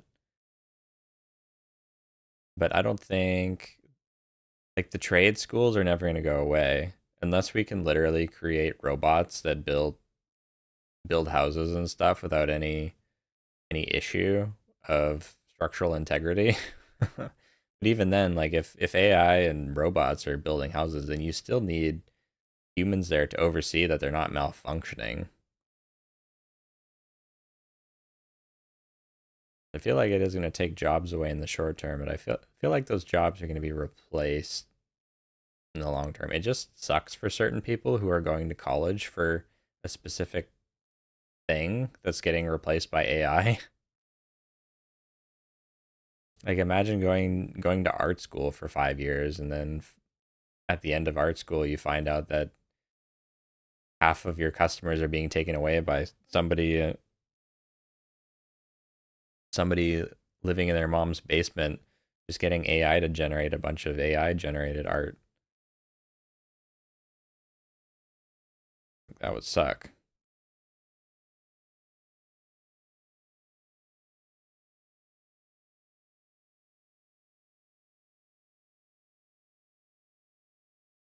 I'm not sure.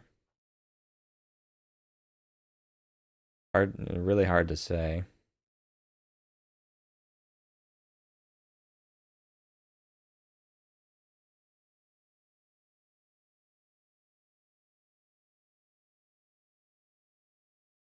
Like what happens if AI robots are suddenly staffing all the McDonald's and all the Taco Bells, and where would the teenagers who need jobs go?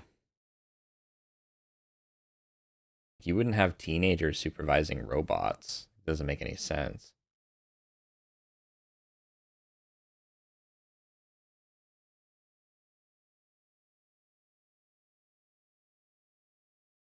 If we ever get to that extent where we actually have AI doing a lot of the work and robots doing a lot of the work, we'd probably be seeing major societal changes because things would need to change at that point to give people opportunities uh, to do something.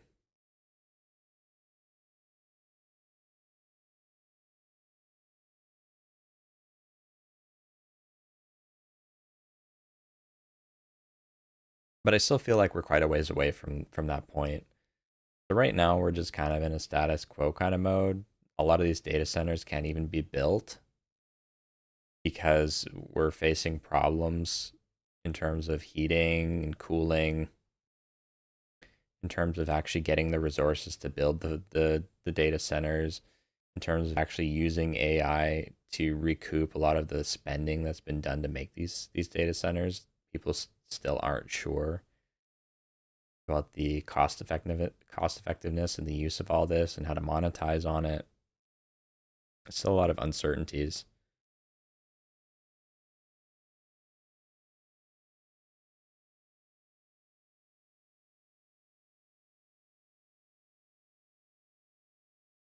That's pretty crazy. I didn't hear about that. Yeah, take that as an example. Like if every fast food chain or gas station or whatever in the future is automated by AI or AI robots, like where do the where do the young people go? The people who are just out of high school, they're 16 or they're 18 and they need a job for the first time. They haven't been able to go to college yet or university or whatever. Would all of them have to go into trade schools or go into law or something? I don't know. Not everyone wants to do that stuff. Not everyone has the ambition to do that stuff.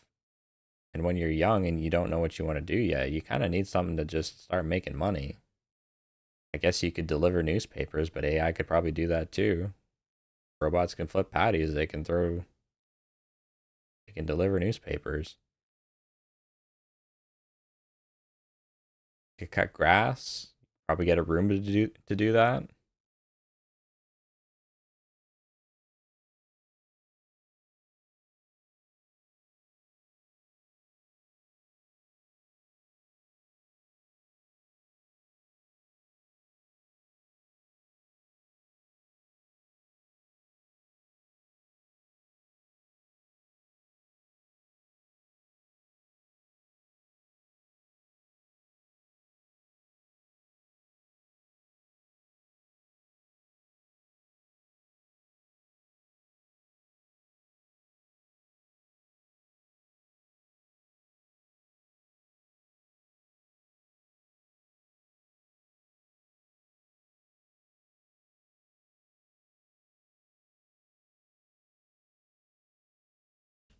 Yeah, so it might be that the job replacement rate isn't as high as the jobs that are being cut by AI replacing the people.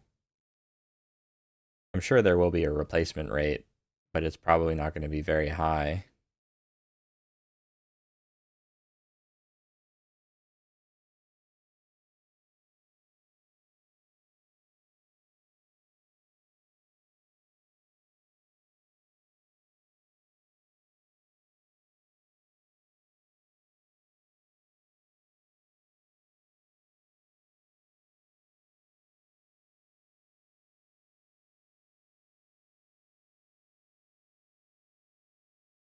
I think that there were some AI experts saying that there was still a very significant limitation in terms of how these AI models are being built.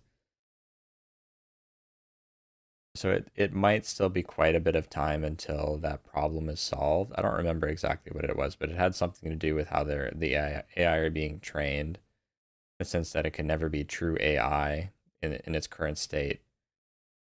So, I mean, this could still be a future that's decades away. We don't know for sure. Right now, we're just having to deal with ChatGPT and stuff online.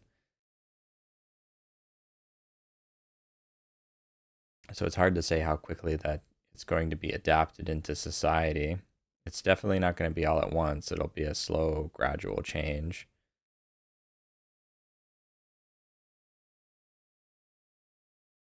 So I'm not particularly worried in the short term,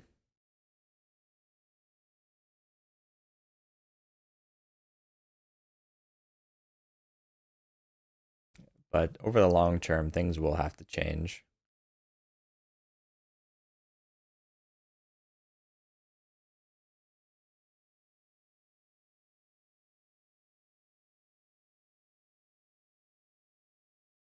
Yeah, machine learning.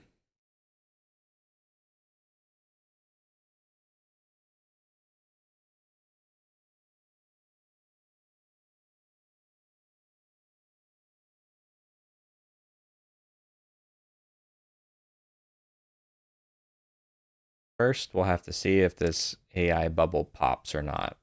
If this isn't, in fact, an AI bubble or what happens here.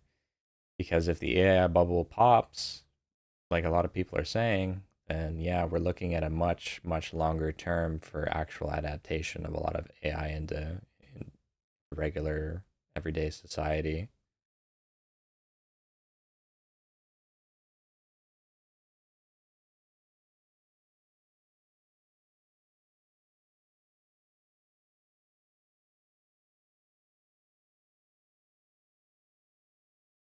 So it's 9:15 a.m. We had no news again today.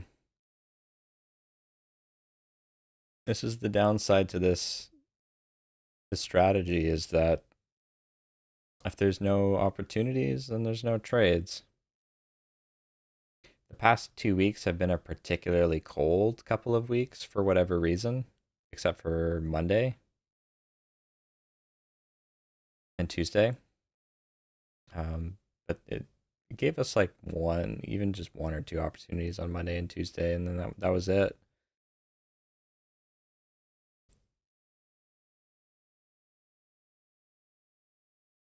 But what matters is that we're not going red on trades, right? We're we're chilling out.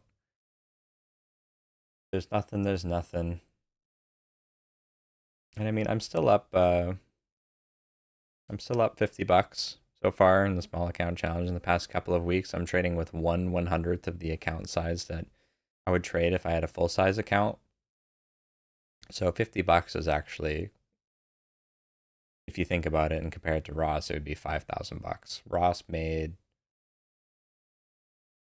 $7,000 the other day. He was up, I don't remember. I think he was up 40,000 on the month.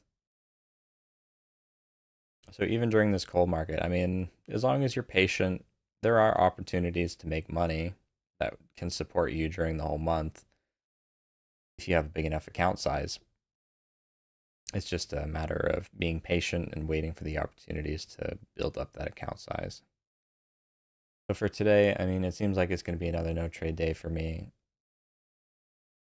We'll take a look at the open to see if there's anything, but I'm not really optimistic because most of these stocks have kind of dropped below VWAP. The top five leading gainers, three out of the five of them are all penny stocks, which I don't trade. So I'd be looking at maybe ATPC and Codex, but Codex is a continuation. It's only up 26% on the day. It's kind of sold off all day. ATPC below VWAP, sold off, needs to get all the way back up to 6. It's probably just another no trade day. QUCY.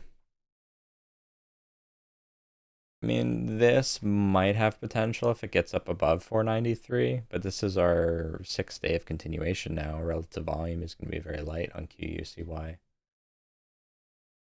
13 million share float. Not very optimistic about it. MTVA is our second leading continuation stock. Needs to get back up to 330. I don't know. I think today is just not the day.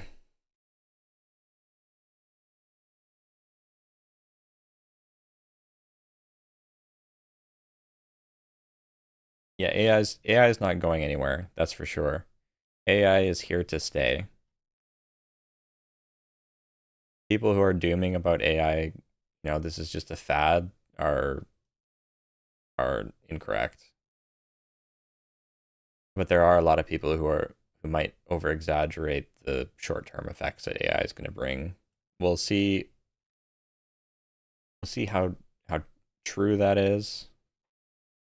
But AI is certainly the future. It's just, when is that future? That's the question. But yeah, in the past couple of weeks, it's been.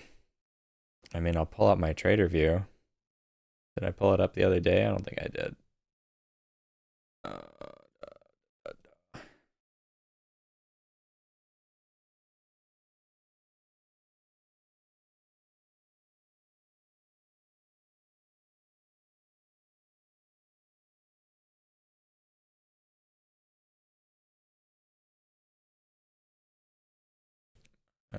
Trader view, tags, TZ margin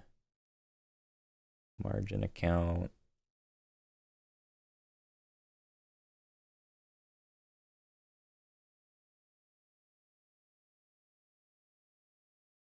So I started on the 11th. We did have an opportunity on the 11th, and then we had 2 no trade days.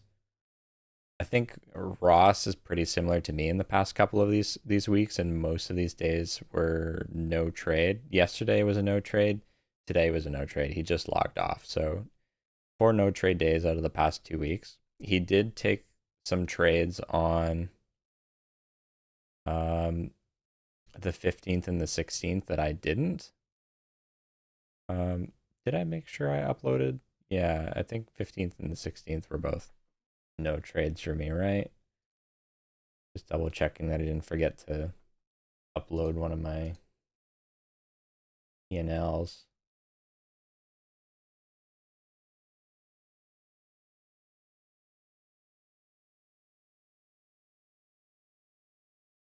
I might have forgotten to upload something on the 15th or the 16th, which was a small green. It was that. Yeah, I forgot to upload a small green on the 15th, I think. I have to fix that. But I think Ross also traded on Friday as well. But this P&L so far, of course, if I was trading with a full size account, most of these trades are still quarter size. So you multiply this by 1,000. That's what I would be trading with a $200,000 account. A $5,000 monthly P&L. Honestly, for me, if I was trading with a bigger account size, $5,000 in 2 weeks, I mean, that's double my current paycheck. So 71% accuracy, even though, whoops, TZ margin.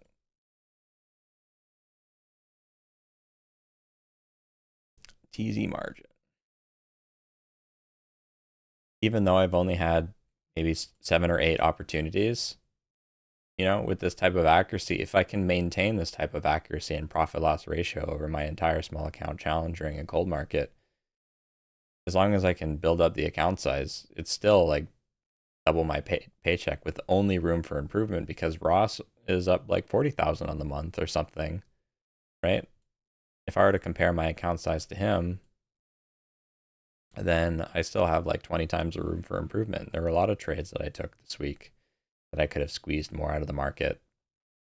And a lot of these 7 trades were very conservative trading with quarter size because I'm just starting my small account challenge with a no cushion.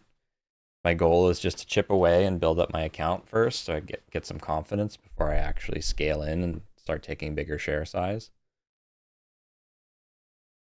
But I mean, being patient for opportunities, one trade, 2 trades, 3 trades, probably 1 trade on the 15th, if that is correct, that I missed a day there. It's still worth it, you know? 1 trade a day or 2 trades a day can be enough to sustain yourself. But the key is getting an account size and being able to trade with an account size that if you factor in slippage and commissions, that it still works.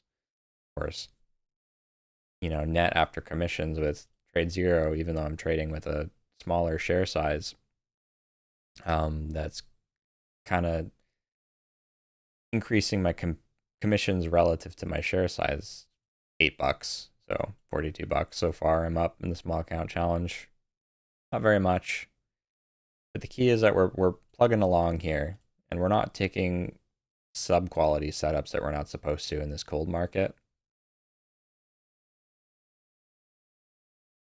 This is the quality and consistency over quantity type of thing. We're not aiming for anything big at the start here. We're just aiming for accuracy and consistency.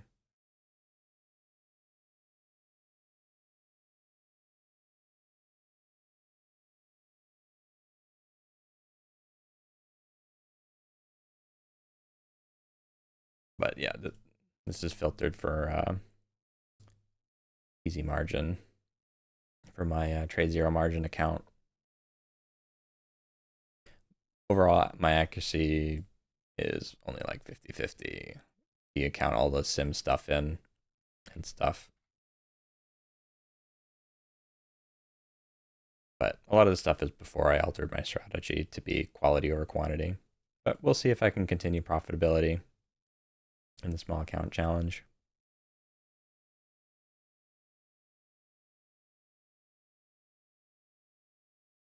It remains to be seen.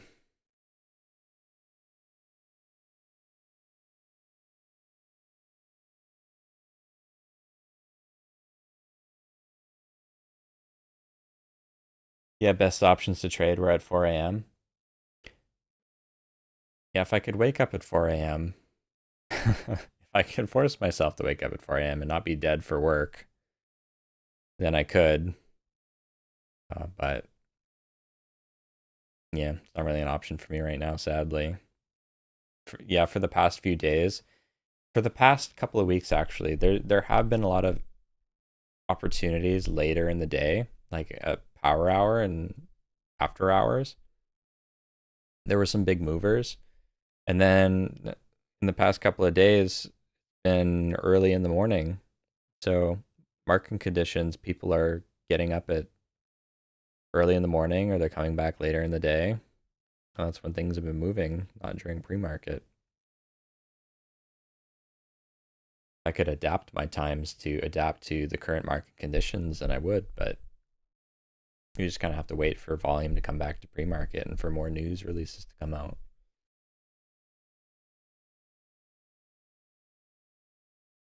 Thanks, Spooky. Yeah, I hope so.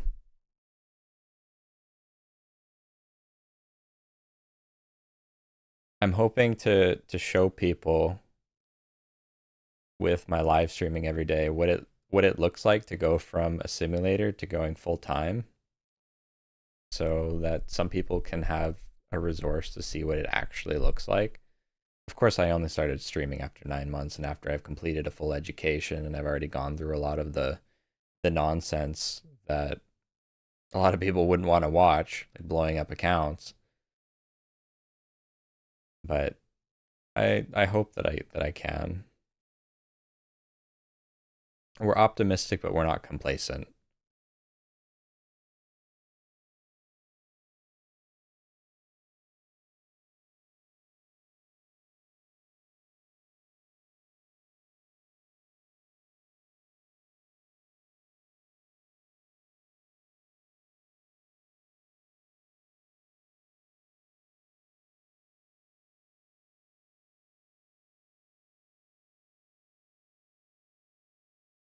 Yeah, Candyman been trading for I think he said 8 years. Oh man, I can't imagine trading for 8 years and not being profitable. I'm the type of person that when I see something that I want to work towards, I spend all of my time and effort to work towards it because I want to be successful at that thing very quickly. I've learned in trading that that's not really possible. After blowing up my account 5 times, being in a rush to get things to work. So since then, I've slowed down. And even now, since I started the small account challenge and I've actually gone through and done the back testing with my metrics, I've learned that this strategy, it feels like it works much better when you're just patient and you're not in a rush to try and muscle through the market conditions that we're in. It's felt a lot better. But I can't imagine trading for 8 years and being struggling for 8 full years. I would probably say by that point, if I had put all of my effort into trading for a year or two and still see no results, then I would probably have to say it's time to move on. You know, I would not lose money for 8 years. I would not be able to handle that. I would need to see success within 3 years at most if I'm putting in all of my time and my effort and into improvement.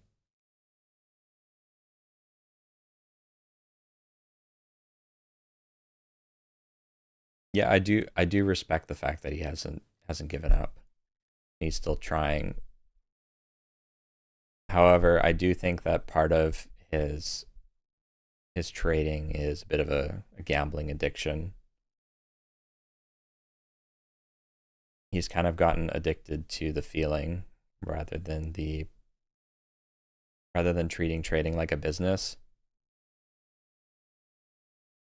I think he needs to kind of realize that at a certain point because every week he's still having closet trades where he loses money.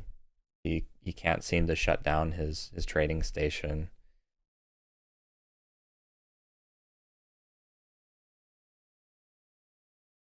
He's a little bit stubborn, but I do respect Candy not giving up.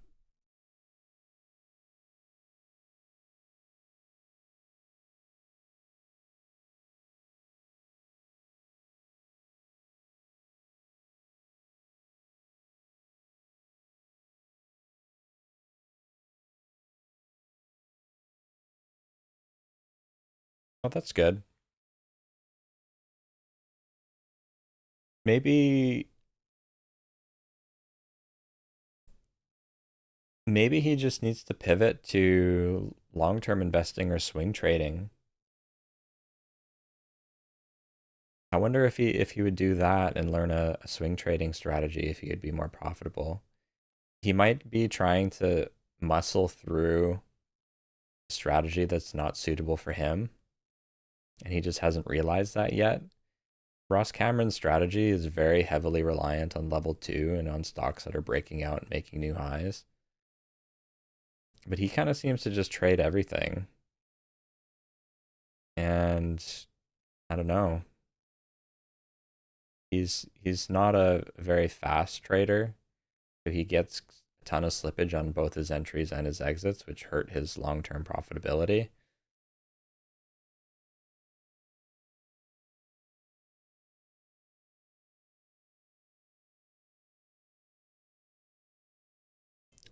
I think he would really need to tighten up on his his rules at the times of day that he's willing to trade, on the setups that he's willing to trade, and figure out his discipline.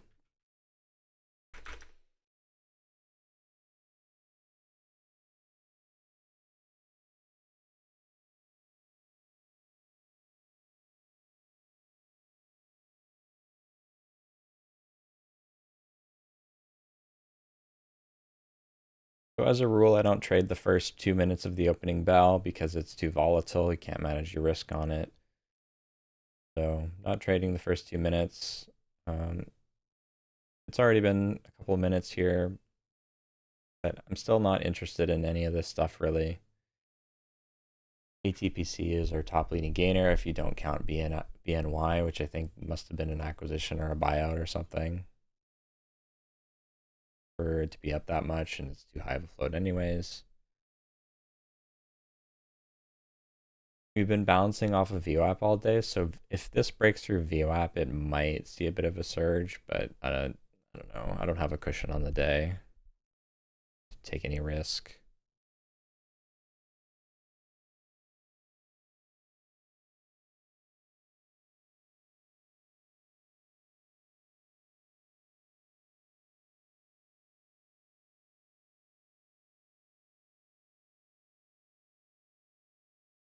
The interesting thing about swing traders is that there is almost no limit to your scalability in terms of the amount of money that you have in your account size. The problem is that, yeah, it carries a lot of risk because how much you're putting into some of these swing trades. But if you're swing trading like gold or the S&P 500 or um, futures,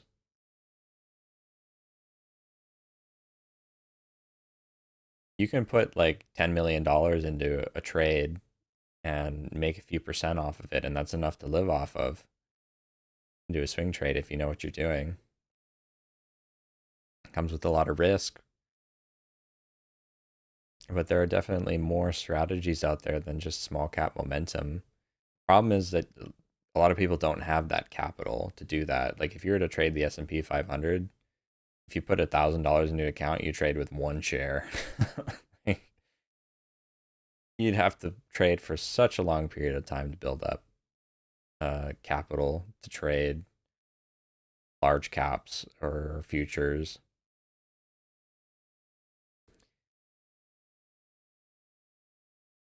And some people would still say it's gambling. I'm not sure. I haven't looked enough into it, but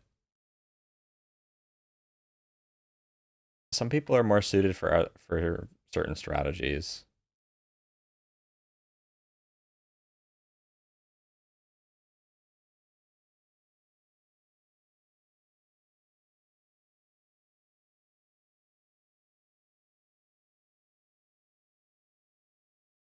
The problem is finding actual good resources that can teach you those strategies. I don't know them. I don't know of any actual good resources that could teach swing trading or large cap trading. Large cap trading, maybe the prop firms, reputable prop firms. I don't know about swing trading or like short selling or options trading. I don't know about any of that, but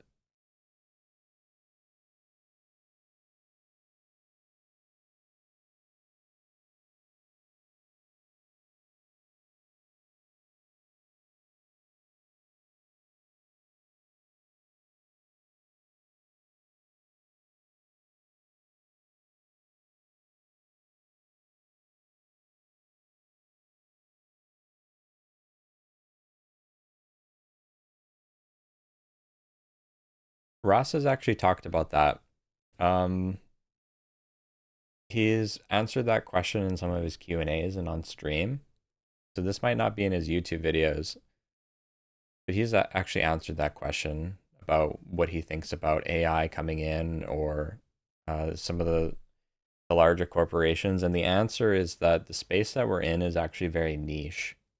So small cap momentum is really such a small part of the market that the big guys, the big corps and the big hedge funds, This is pennies for them. This is small bucks. They don't care about this stuff that we're doing, right? We're trading low float. So how much money could they realistically put into a small cap stock?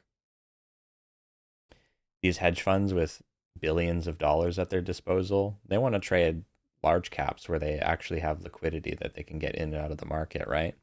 They have they want to buy a million shares. If you were to buy a million shares in ATPC, you can't. Like you'd be buying double their float. So how much money could they realistically make trading small caps? They'd be stepping over dollars to pick up pennies. So these market makers with these algorithms and these hedge funds, they want to be trading where there's liquidity and where they can put in a significant amount of money. AI would kind of just be mimicking what retail traders are doing. If retail traders are trying to use AI to trade small caps, it wouldn't really hurt small caps. If anything, it would just increase momentum on the stocks that we're looking to trade. It might be a little bit, you know, more difficult to predict price action, but you can always adapt your strategy to the current market conditions. Ross used to trade regular market hours in the past, but since more and more volume has been coming into pre-market, he's just eventually just pretty much stopped trading at the open at all because he doesn't want to deal with circuit breaker halts, uh, market orders, stop orders, all the things that make stops whippy and more difficult to manage risk. He eventually did have to adapt his strategy to the times of the day that he makes the most money now, which is pre-market. So I think the strategy will adapt over time as market conditions change. And that's inevitable. You always have to adapt according to market conditions and how things are working, things that aren't. But I don't think that there's really any worry that corpos are going to come into the small cap space and start ruining everything because it's pennies for them.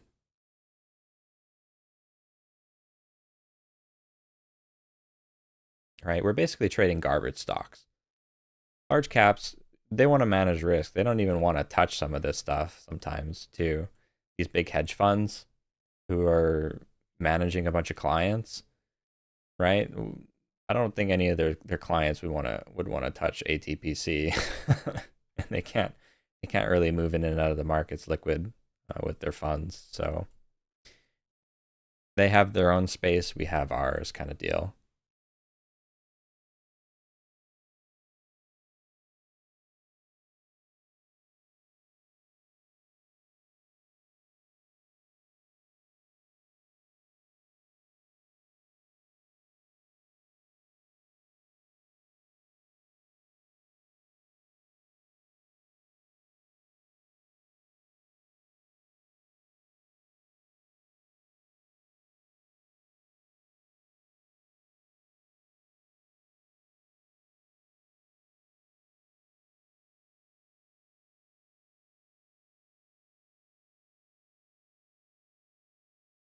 So ATPC is failing to break through VWAP, it's just bouncing off, doesn't have enough volume. Other top five leading gainers are all cheaper or higher floats. QUCY is kind of coming up to 490. Had a trading halt. Open kind of flat.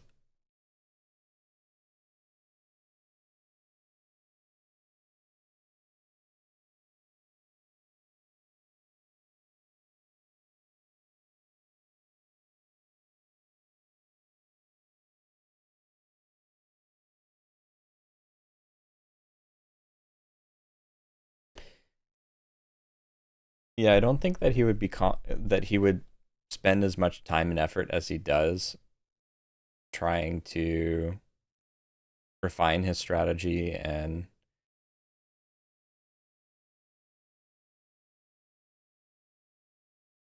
what's the word I'm looking for? mean, maybe he would. I don't know. Maybe he would. Maybe he's in a rush to sell all his courses and make as much money as he can before the strategy tanks.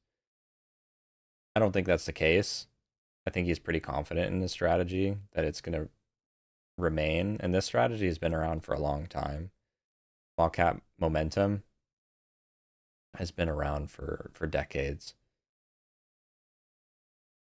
So I think he is confident that it's not going to go anywhere anytime soon.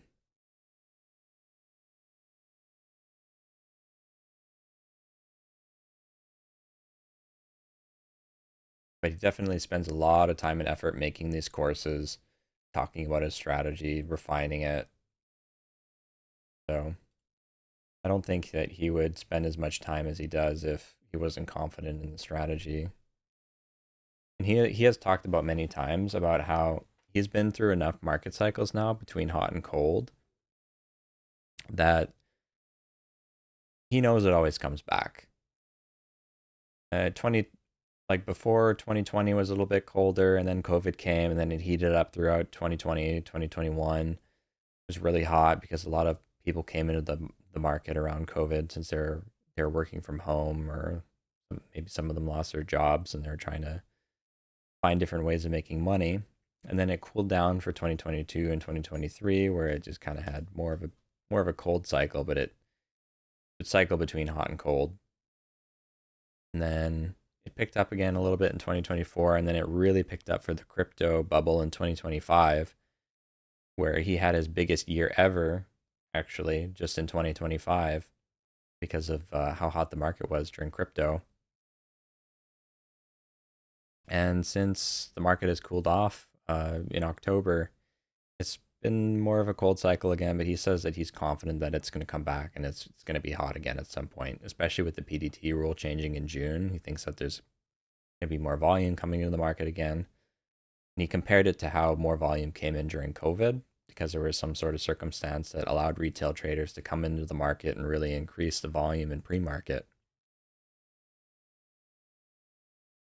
Now with PDT rule change and uh, being able to open up a margin account being more accessible than ever to retail traders, only having to have a $2,000 investment to be able to put into a margin account for the PDT rule change, he thinks that it's going to bring a lot of people in, and hopefully, yeah, maybe the second half of 2026 is really good. It could be if the Iran war is somehow resolved and there's more traders coming into the market and the AI bubble is not a bubble and it actually is significant, then maybe it'll be a really good market and we'll have opportunity to make a lot of money. But he's talked about how between the hot and the cold cycles, whenever it's cold like this, you just got to take your foot off the gas. Size down, trade in a smaller account, trade only the A quality opportunities, look for your 10 or 15 cents a day, keep your head above water, keep trading in the markets. You can still make enough money to pay your bills if you have a large enough account, if you're careful and only take the best opportunities. And then when it really heats up, when you survive the cold market, or when it actually becomes warm again, that's when you put your foot back on the gas and you start sizing up, you take more risk because the volume from a cold market to a hot market can double or triple, in which case your upside reward is a lot higher. So the amount of risk that you are willing to take as a retail trader in a hot market can be more. You can take bigger share size, there's more liquidity because there's more volume. There's a higher percent chance that the stock is going to go in your favor because you're trading with a tailwind. Your accuracy is naturally going to be higher.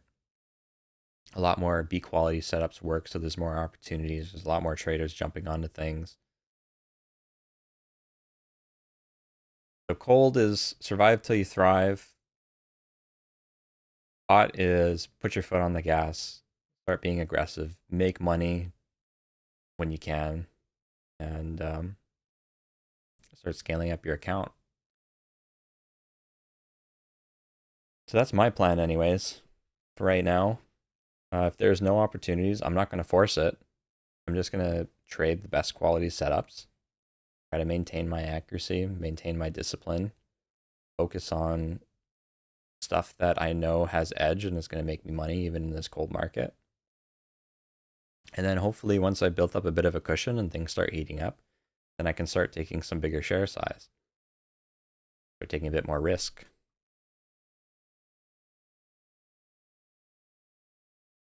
Oh no. Poor Candy. I think this is... Let me open up his stream. Oh no, he's peg holding again. Candy, don't do it.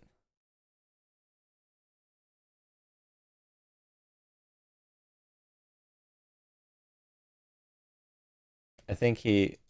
I don't know. I think he needs to just walk away during regular market hours. I think he's not quick enough to deal with the whips during regular market hours and he gets smoked. He makes money during pre-market and then whenever it's regular market hours, he just starts losing. And there's a lot of viewers that have been telling him that. Like he's green, green, green throughout the day, and then in first trade at regular market hours, he gets smoked. Or he loses on it, and then he takes another one, and then he gets smoked, and then he starts to spiral. Ah, oh, poor Candy.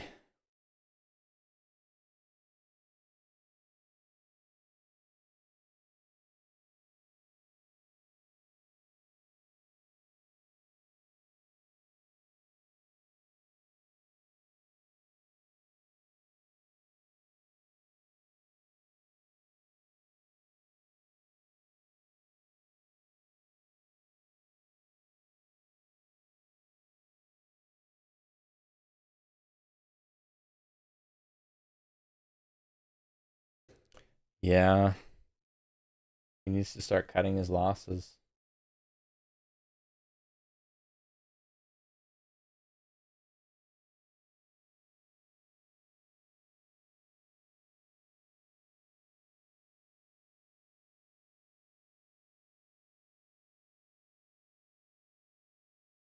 But this is exactly the type of trade that I talk about in the video that I'm gonna release in terms of risk.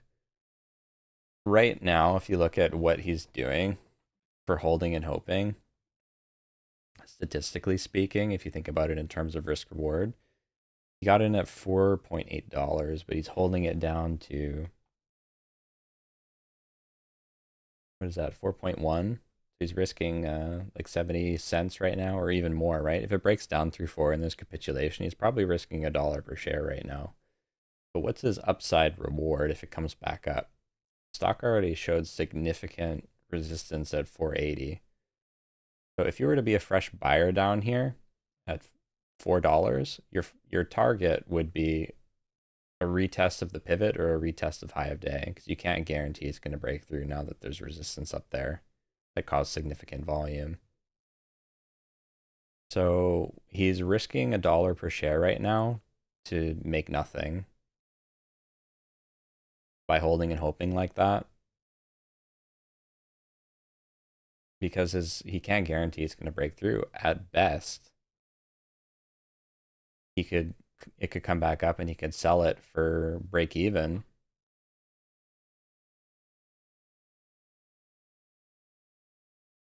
If he holds it all day and maybe it does break high, I mean, it's already shown weakness. How much higher could it go?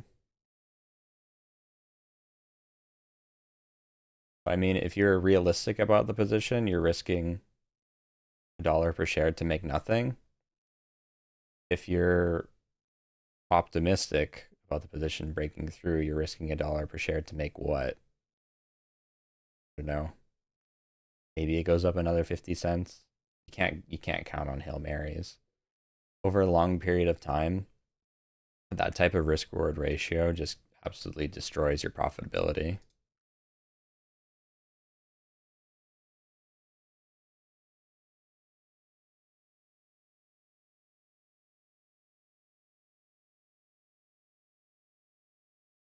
Yeah, that would be cool. I would love to do that. The only thing is that it would be difficult for me or for even other people to differentiate between who is actually, you know, trustworthy to bring onto the podcast and who isn't.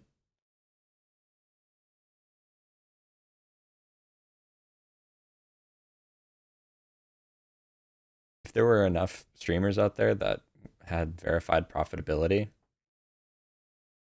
then it would be cool to bring them all together. Or maybe not even verified profitability. Maybe they just all stream their trades and you can pretty much count on whether they're profitable or not. They're just traders are who you're confident are showing their real P&L live, showing their actual progress.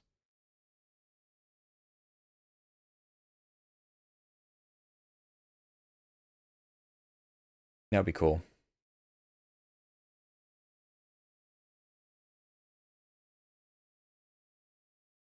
But yeah, I don't think I'm interested in any of this, in trading any of this stuff. I have to go here in a minute because I can only stick around until 10. I have to get to work.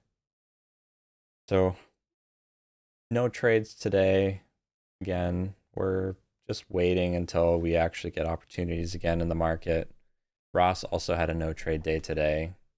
I think he tried to take a position on one of the stocks that popped up earlier, but he didn't get filled. But that was the one that I said was a trap stock because it didn't have volume. But no trades for me, no trades for Ross. Not interested in any of this stuff. At the open, all the top five leading gainers are either below VWAP trading sideways or not up enough.